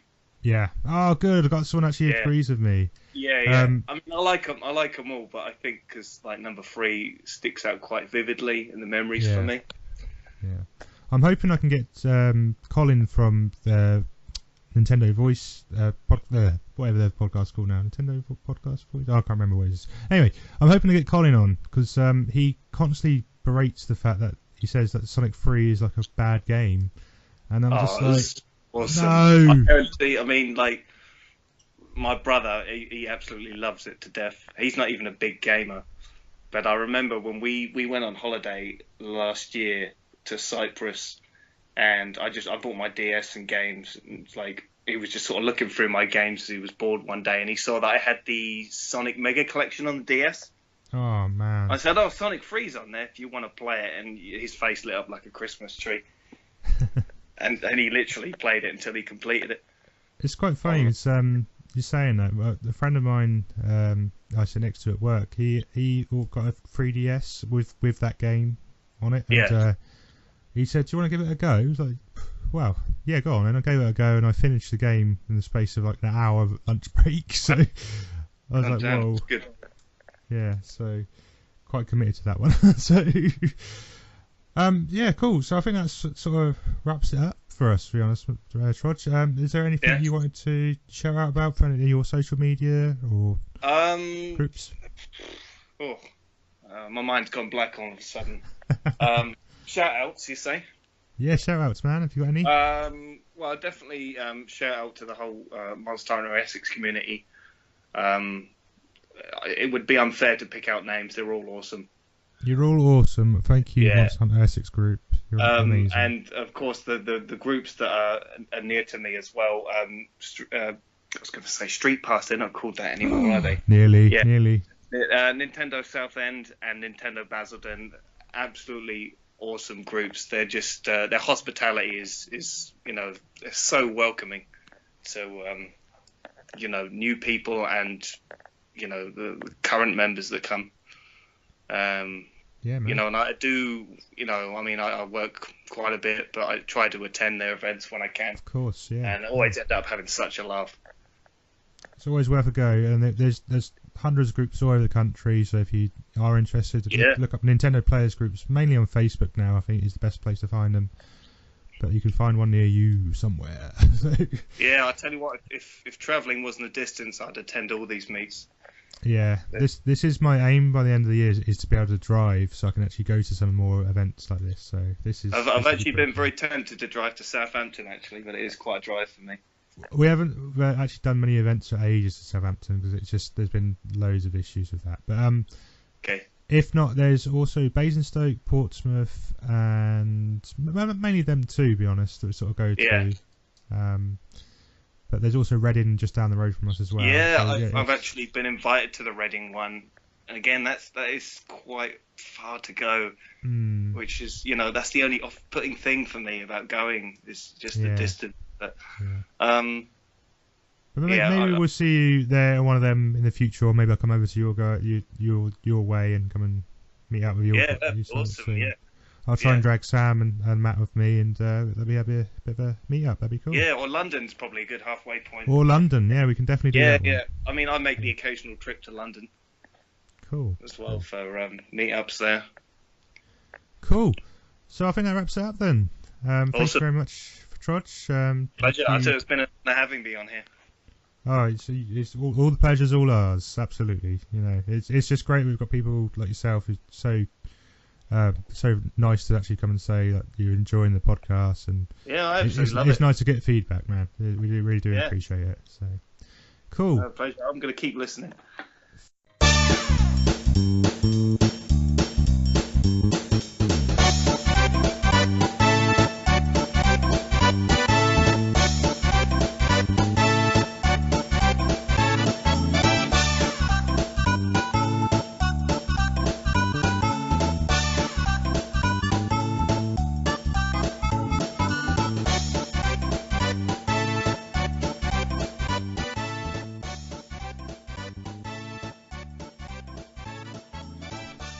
So, Sam, what do we want for 2018? What is our big expectations for 2018?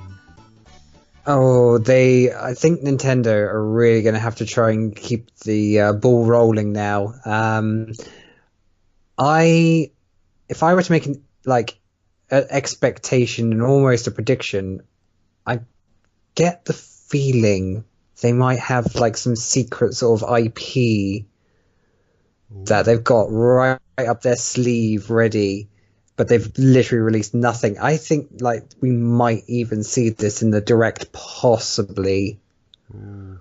There's been lots of rumours of this the last couple of days of a Direct about to be dropped or about to be released. There've been lots of fake rumours about as well. One I got caught on today was a Russian Nintendo page had actually announced a Direct, but no one else in the world had. That was actually untrue, but it was funny anyway, so I still posted about it. But there's been lots of rumours about tomorrow being the date, the 11th for the first 18, but we've not seen anything so far. I mean, even the Nintendo America page has been trolling everyone so badly. The parrot from the Mario Odyssey game, he's literally like a talking parrot that gives you a clue. Talkatoo, I think it's called. That's it, yeah, Talkatoo or Parrot2 or something like that. But he gives you a clue to one of the moons hidden within the level, and Nintendo of America basically posted a picture of this parrot thing with a hat on their social media on Twitter, and everyone's speculating that it means that he knows something that no one else does. So what is that something else? Today, to get even more behind it, they put a picture of Chibi Robo all like with loads of fire around him, all like lit up and stuff, and that was there was no text, there was nothing else, just that picture, and it's like they really are heating things up now, aren't they? They're really getting into it. Adding on to that, the official Capcom page decided to send them a Fireman from Mega Man games picture. And then the Sonic page then decided to send a Blaze picture to them as well. So fantastic marketing teams. Literally thumbs up to you guys. Really cool. Yeah, if they can catch on and react so quickly, that's clever. Yeah, you gotta love it when like companies start talking to each other on social media. It is funny sometimes. So what do we want to see in this direct and Sam? Is there anything like you predict right now? If you wanted one prediction which you think guaranteed in that direct, what is it going to be? Oh God. Like I said, the IP thing, sort of the new game. Yeah. But what an new idea, game? What new game do you think it is? If you could say any game of Nintendo's series or any other series, what's going to be in there? I'm just trying to think. We've got a few exploring games. We've got a fighting game. We've got a shooting game. We've got a racing game. I'll tell you what, right? I've got a list here of the 1, 2, 3, 4, 5, 6, 7. There's about 10 games here which have already been announced for 2018. So while you have a think of what you want to say there, I'll give you a list of games that have already been confirmed. Kirby Star Allies, which is a new Kirby game with 4-player Kirby game that's coming to Nintendo Switch, which is interesting. Okay. There's a Fire Emblem for Switch, which hasn't literally the working title so far, no official name or anything given. They might be mention of that in the direct possibly. Project Octopath Traveler, which is a Square Enix game. They gave a demo out for it fairly recently, last couple of months ago. It looks interesting for a small RPG game. That is also a working title, still to come. No More Heroes, Travis Strikes Again. I've never played No More Heroes, so I don't know what it is. Do you have any ideas? I don't know. I think it's like about assassins and killing. If I remember. Travis, and he strikes again. That's all I know. He must have struck someone before. So there you go. There's a Yoshi game coming some point in 2018. Yeah, I do remember that one. Looks kind of cute and stuff so far. Not much more than that. I think it's like Papercraft, because last time it was Yarn. Yeah, it's very similar to sort of Paper Mario, Yarn, Yoshi sort of looks and aspects. Bit Trip Runner 3 is a game that's been confirmed for 2018 for Switch. The interesting one there is the Charles Martinet did the voiceover for the commentary for the previous game for Bit Trip Runner 2, so interesting to see that come to the Switch. There's two games here I've never even heard of. Dragon Marked for Death and Light Fingers. No idea. Light Fingers? No, I have no idea. I laughed as soon as I heard that as well. Don't know what they are, but 2 new indie games confirmed. And, of course, Bayonetta 1 and 2 announced. And possibly 3, but that might be the year after. Nothing really said about when 3 will be out. But, I can't wait. So that's the list so far, Sam. That of games I believe been confirmed, as far as I'm aware. That's the list of games confirmed. Yeah. Was there anything else you think could be added on that list? I literally left you on the spot and don't have a clue. I think you've left me on the spot now. I'm just trying to think that among those is the only things I can think are. The only other thing I can think of is something to do more with the whole motion controls. Okay. Again, because we've kind of we've had 1-2 Switch, we've had ARMS, and it's kind of fallen flat again a tiny bit. You are right. I think it's going to pick up again with something motion controlling again, but really taking it to the next level with the whole HD motion control, but the advanced motion control. So I think something along those lines might be in store for us. What I was wondering with that is there any way possible VR games could be used with that motion control technology? Yeah, because VR chat's been a thing now on Steam, and there's been a lot of memeage and trolling, but I can Ugandan possibly. Knuckles meme insert here. Oh, good lord! Yeah. Click. Yes. Click. But yeah, something along those kinds of lines. Maybe, I don't know. I know Nintendo's a bit funny about the whole voice chat thing. But yeah, I mean, something motion controlling along those lines, I think, actually, is along the way. Sam, to be fair to you, Sam, that sort of game would work really well on the Switch. it's just so stupid that it would work really well. Probably, yeah. But it's all the movement in that is all. You don't actually move the character at all. You've got to click to move, like a mouse click kind of thing. You sort of aim at an area and you click and you move to that area.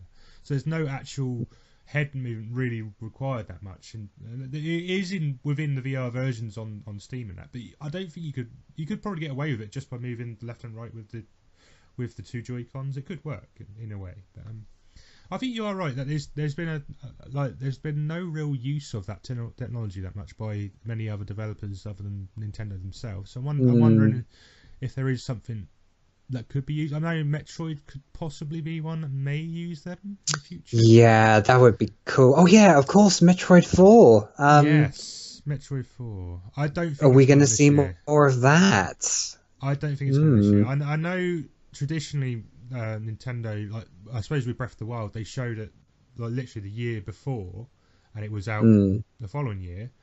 I don't think we're going to get the same with Metroid, unfortunately. I would really like to see it out by like October, maybe just before October. But I'm skeptical, mainly because of one other game coming out near Christmas, I think, and that would be the Pokemon game. Yeah. It's just the fact that without Ultra Sun, Ultra Moon's just come out on 3DS, but that means there isn't going to be a Pokemon game for another year. I don't think that's going to be. It doesn't make sense, So there must be something coming from the Pokemon franchise, even if we actually did completely ignore Pokken from our previous discussion, actually. But, yeah, last year's review gone now. Too late. Yeah, too late. Didn't do enough. Didn't do enough, but it was one of the games that got released over the last few months, like in Nintendo's lists. But I just think there might be something maybe before the main game series gets announced, which is likely to be October, November when they traditionally release those games. But maybe there could be a mystery dungeon game or something else before that. I was thinking a puzzle sort of tactical game, and I think that might be something. But how many have they done now, and how many more can they really do to stretch it out? They've done a good 4 or 5, I believe, and they've actually done really well in terms of sales for them from the last few. So I'd be interested to see what they could do to put it onto the Switch and maybe offer those extra things like using motion controls and stuff as an extra feature. How it would work, I don't know, but it's just the sort of only other thing I could think of really. I don't think there'd be just one Pokemon game in the year. There must be something else in there somewhere. I'm pretty convinced that the November one is odds on to be out for us, kind of thing, for the Switch, the main title. Do you agree with that? Do you think that's going to be the highly game for Christmas? I agree. I agree, definitely.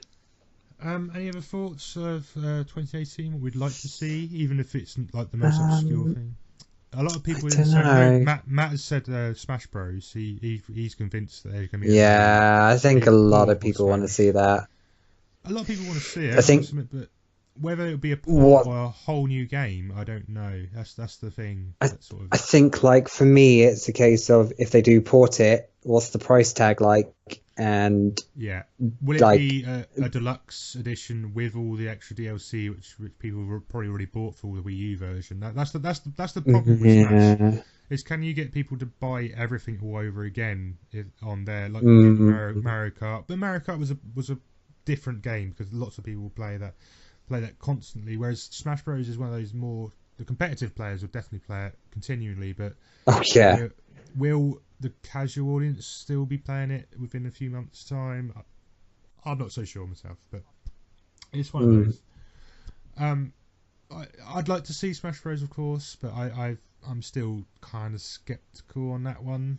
I don't know. I'm unsure. So we've got a Kirby game, we've got a Yoshi game, we've got Metroid, we've got possibly a Pokemon game, possibly Smash Bros. So that's 5 pretty big titles from Nintendo there. Freedom Planet 2 is one of the ones I'd like to see, but I think it's still in development at the moment. But I don't. So I think that'd be possibly end of the year or start. I was going to say end of the year, possibly, if they really are on the way. But I know that's sort of in development and they're really working hard on it. I just don't know now. 3DS games, like we said, that Zelda game is sort of highlighted as a game to be possibly out on the 3DS. Don't know whether it'll be a 2D or 3D game. We don't know. No one's really said much about it. What else could it be? That's the thing. It could be another mini game like one, or another Triforce Heroes. I don't know. Yeah, honestly, we'll have to wait and see. I think. Could we see another Mario game on the 3DS? I don't know. We've already got 2. We did have Mario Maker last year for 3DS, which was it was a good port. It wasn't quite the thing we wanted from the Wii U, but it was a good port of the game. I don't know. I think it's kind of dying down now. I don't think they'll do much more. What about a Mario Maker Switch edition? Is that a likely thing? I think it's problem is no stylus. I think it's kind of course, yeah.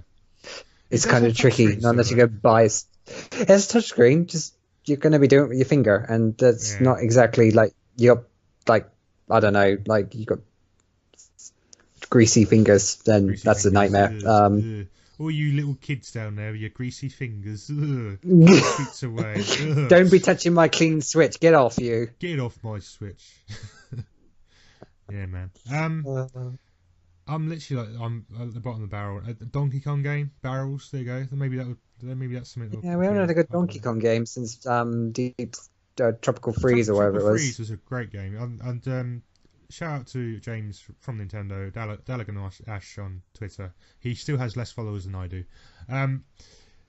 Yeah, he loves the soundtrack for that game, and he constantly plays it to us when we pop around his house and that. So yeah, it is a really good soundtrack, to be fair.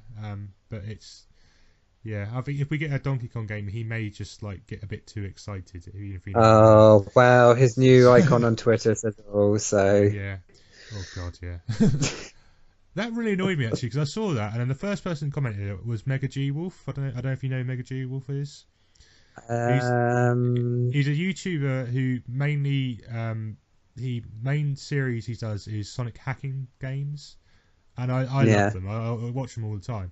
And the fact that James, the first person commented on James's thing was him, and I was like, I'm so jealous. So he's such a nice guy, so it's pretty cool to see that they know each other. So maybe I can sneak in and say hello, as you do. Okay. So let's look away from games. Do you reckon there'll be another Switch console released, like a smaller version? Oh, I see where you're going with this. Because we had like the probably think of it like a DS, then 3DS, and 3DS XL, and Traditionally, Nintendo do like to release a second version fairly early on in the console, sort of. Yeah, I hope they don't. I really don't. I hope there's more colour options for the controllers, for the Joy-Cons. Yeah, that I can agree on.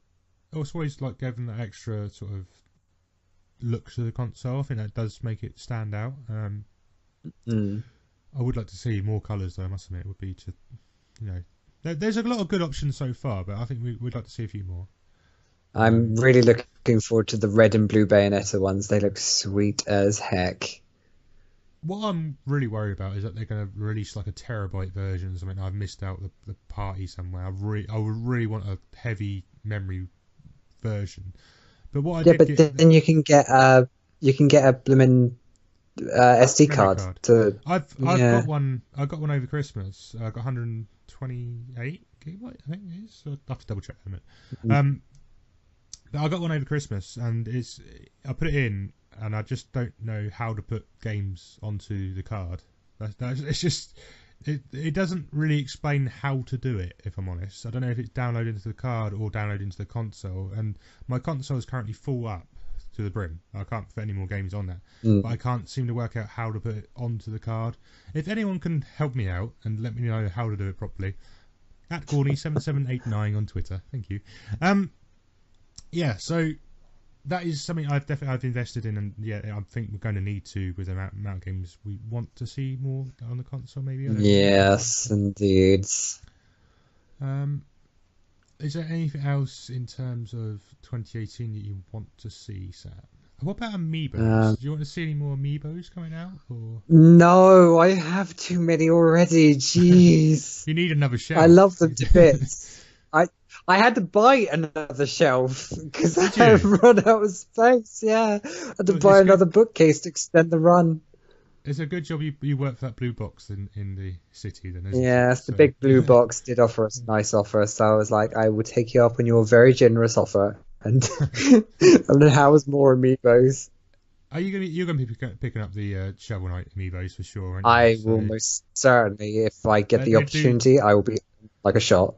I'm looking at Shovel Knight right now, and he's literally towers over all the other amiibos. He's just so big. He's so good. He's very lonely on my shelf. He needs Spectre Knight and Plague Knight and King Knight. I do love the Goomba though. The Goomba is probably like my favourite amiibo at the moment. I just got him. Didn't even get the Mario and Luigi game, which I've already owned on other consoles. I just got the amiibos of him and the Koopa as well. The Koopa Trooper is great. So. But good. Okay, I can't pick a favourite.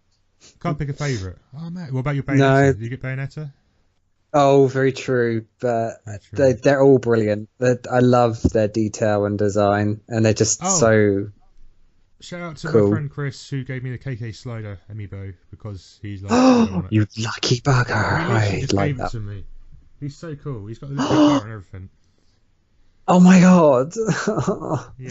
Well, I have kicks, so it doesn't matter. So shush. Okay, that's good. That's not a problem. Not a problem. Okay, so I think we've pretty much exhausted our useless expectations of 2018, and we've done our direct predictions. Yes. We've done our review of 2017. We had Troj on for a little bit of the podcast, and we've done what we've been playing. I think that's pretty much sort of like got us near to the end now, isn't it? Yeah, I mean. Yeah, do we have any shout outs for any lovely peoples? Let's go into the next section.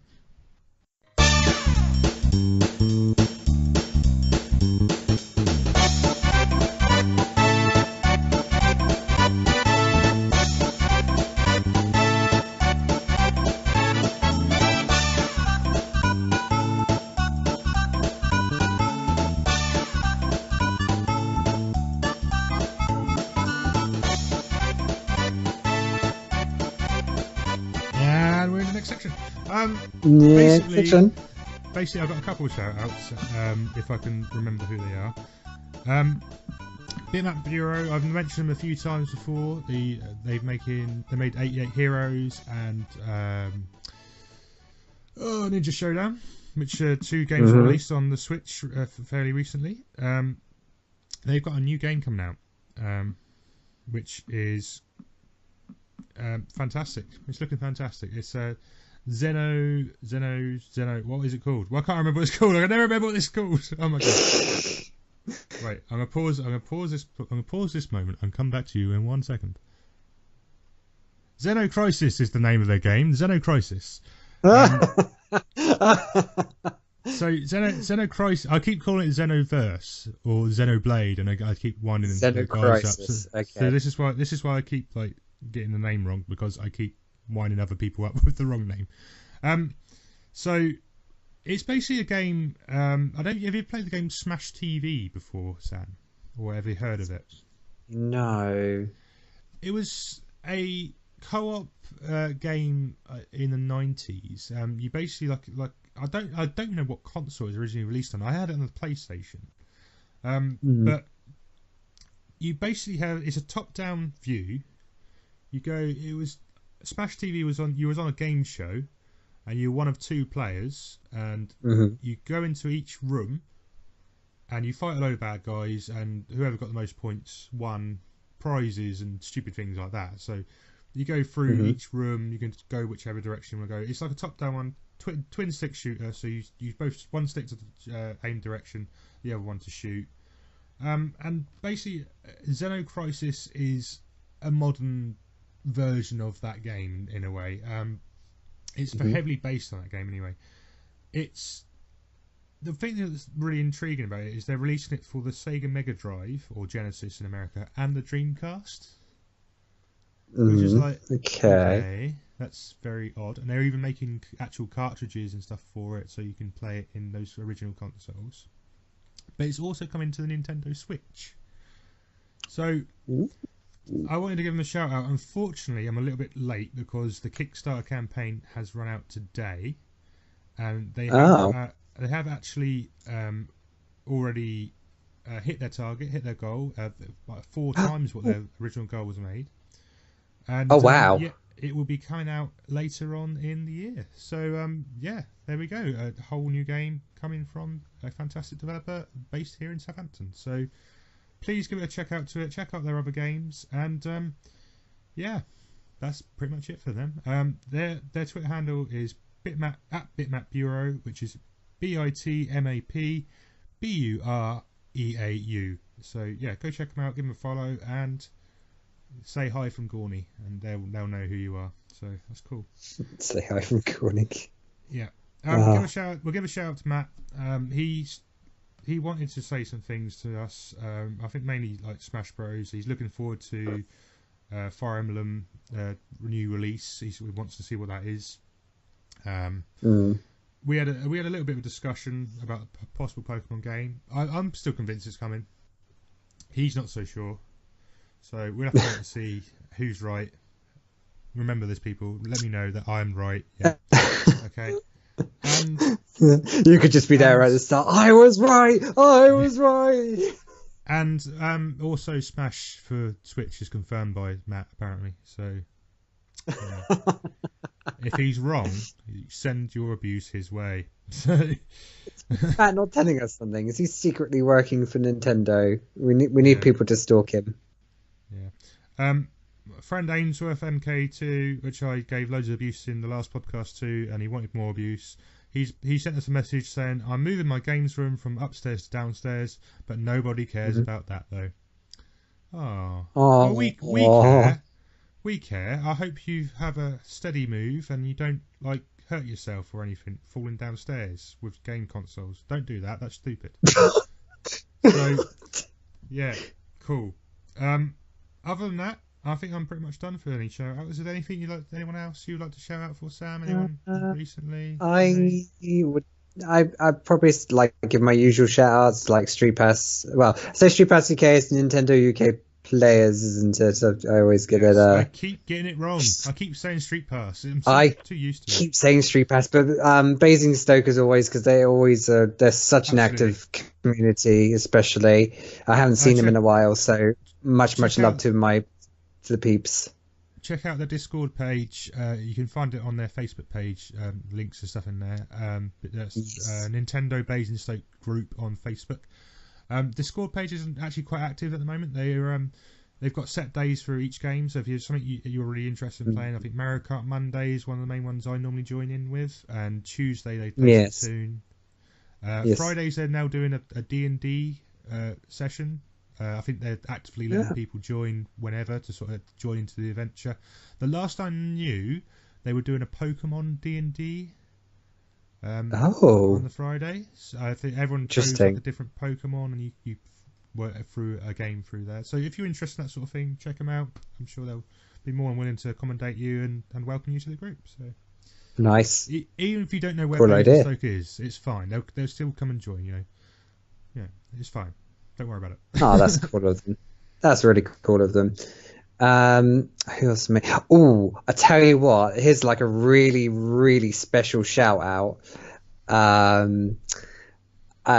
Do you know of a YouTuber called M1? No. Do you remember the Animator Grump animation with the 70 animators? Yes. Okay. Do you remember the song at the end that was done by Master Sword? It was also in collab with a YouTuber called M1 who does Game Grumps remixes and remasters. Possibly. I will have to check it out afterwards and things. I'm not so sure. I would love to... Now I think about it, Sam, did we actually mention anything about going to Game Grumps last time we were on the podcast? I can't remember. I don't think... No, we did. I'm sure we did. We did. Okay, that's fine. We went and saw Game Grumps. Sure, cool. There you go. Let's move on. We went and saw them live. Just to sort of cover briefly, we got tickets to go see Game Grumps live. It was awesome. It was at the Hammersmith. We had such a good time, screaming, shouting. There was references. There was all sorts. It was a brilliant time. Yeah, highly recommend. I know Markiplier's doing a tour at the moment as well, so if people get to see Markiplier in London, or if he's really been in London, I don't know. Hope you enjoy it. Hope it's good. So yes. Back to Game Grumps animated. So M1, he does loads of Game Grumps remixes. You can check out his channel. It's M1, which is EM-0ONE.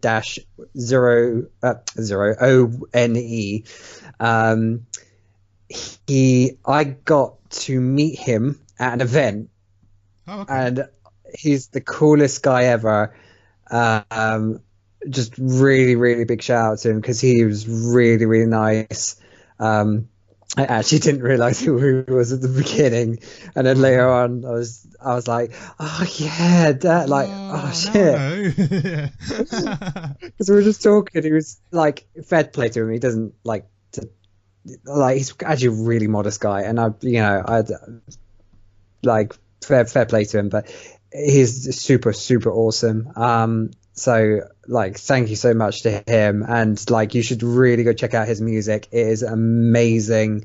Like, he's done Game Grumps remixes and all sorts of music. He like streams as well. I think you can find him on Twitter as well at mbuzz, so EMBUZZ. So yeah, please go follow his stuff because he is an amazing musician and artist. He really, really deserves it.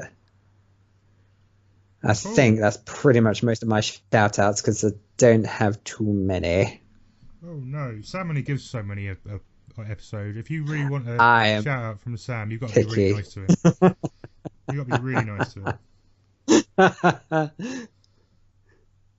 So I think that about wraps it up, doesn't it?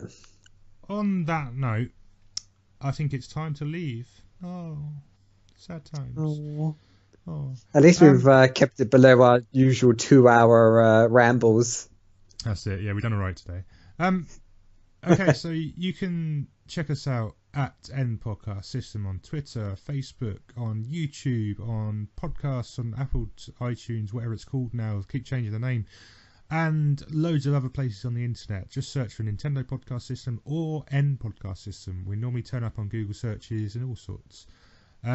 If you're listening on Apple's iTunes Music, whatever it's called now, you can look at the show notes, and you've got links to all of our Twitter handles, all of our socials, all the other places that we've mentioned in shout-outs, even on previous ones, because now they've added the new feature that you can actually click them and go to those things straight away. Fantastic. Well done. Sweet. Well done, iTunes. You've done something right for a change. Yes, we like it. Hooray. So with that, go back through the other episodes and click everyone that we've had on and be friends with them and, you know, show them love and that. Right, cool. Where can they find you, Sam?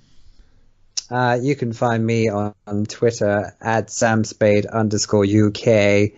And then, like I always say, all my old YouTube videos and stuff are up on Sam Spade Gaming on YouTube and at Sam Spade Gaming on Twitter as well. So you could go find those little bits and pieces there. I'm gonna keep trying to convince you. And where can they find you? I know, but trying, but it's not gonna happen, is it? No, probably not. We'll see what the future holds. But where can people find you, Monsieur Gournay? Monsieur Gournay. You can find me at Gorney7789 on Twitter, on Facebook, and on YouTube. YouTube has been crazy this month. Seriously, and last month. I can imagine.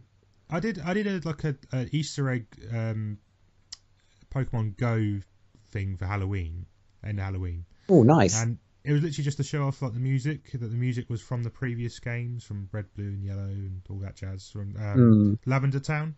So I did like a 20-second video, right?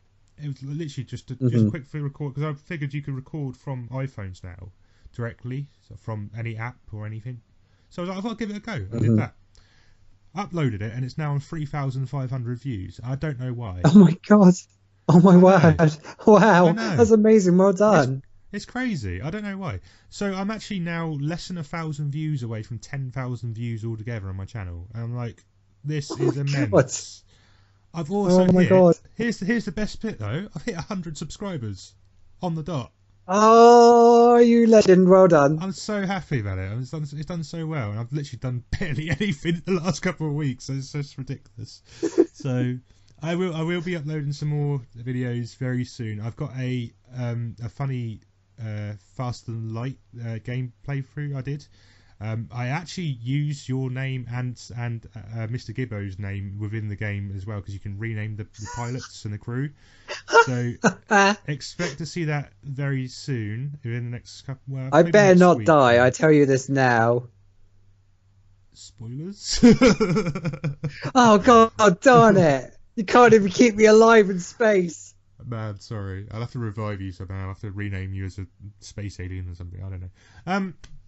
Yes. So anyway, you can also find our good friend Mr. Gibbo on the internet at Ace Gibbo on Twitter.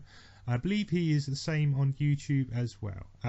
Matt also has some articles he's put out on what's the website called? I can't remember what the website's called. I'm really forgetting things tonight. I don't know why. I'm just like, my mind's all over the place today. It's literally so many things going on. Mr. Gibbo, he was writing for VG Tribune and Ninty Prime, but I think VG Tribune is where his article is for his games of 2017. He spent a lot of time on it. He's done 3,500 words in this one article, and I don't know how many people have actually read it or anything. So if you get a chance, go on his Twitter page. It's his pinned tweet on his Twitter page, and go and check out his article and see what he thinks at Ace Gibbo. So ACEGIBBO. So that's Ace Gibbo. And on that note, I think that's everything. It's good to be back.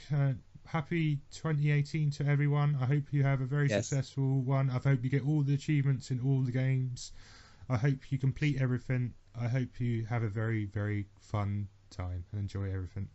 And I hope you continue listening, of course. So. Yes, we'd love for you to come back and listen again. Yeah, we'll try to be a bit more regular. We say that every time. We always end up being like 3 months later on. Okay, well, we'll see you next month, possibly. So, for now, there's some music in the background somewhere. I don't know what it is. I'll choose something and you'll figure out what it is. If you let me know on Twitter what you think it is, and if you have no idea, if you can guess what it is, you get a special star. You get a special star. Cool. It's playing in the background now, and that is it. Goodbye. Ciao for now. Happy gaming. And happy gaming. Happy gaming. Ace Gibbo's a nerd.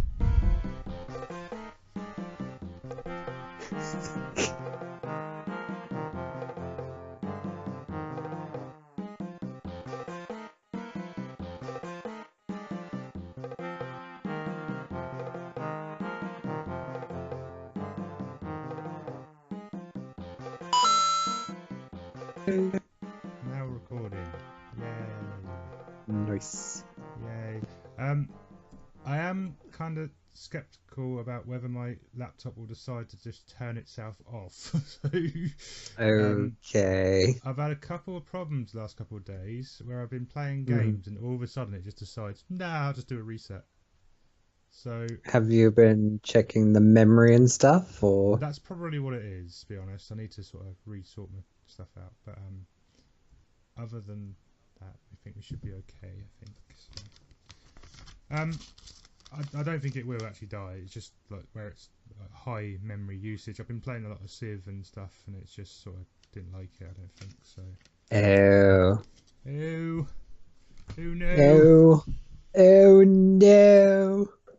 Yeah, I think my laptop just decided that it didn't want to check things. It was weird. Yeah. I'm just gonna close like every program that isn't Skype and Recorder, because that might just like help out a bit, maybe.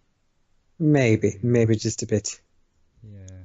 Did you listen to the one with me and Matt did in the pub?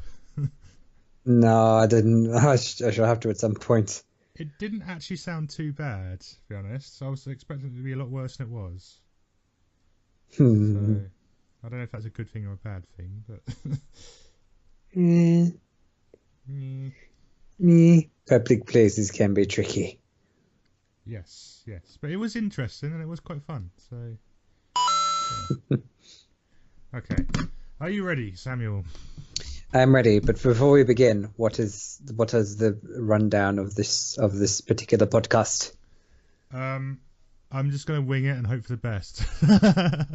You're going to wing? Oh, dear. Up here for thinking, down there for dancing, as they say. Never heard that one, but... Never heard that one? No. Oh, there you go. We learn something new every day. I'll do the as I would be. And we'll go from there, shall we? Okay. What's that? Right. Okay. Yeah, I know. It's just been so long. I'm just like, okay, we'll just try and do something. Okay. No. Do it again.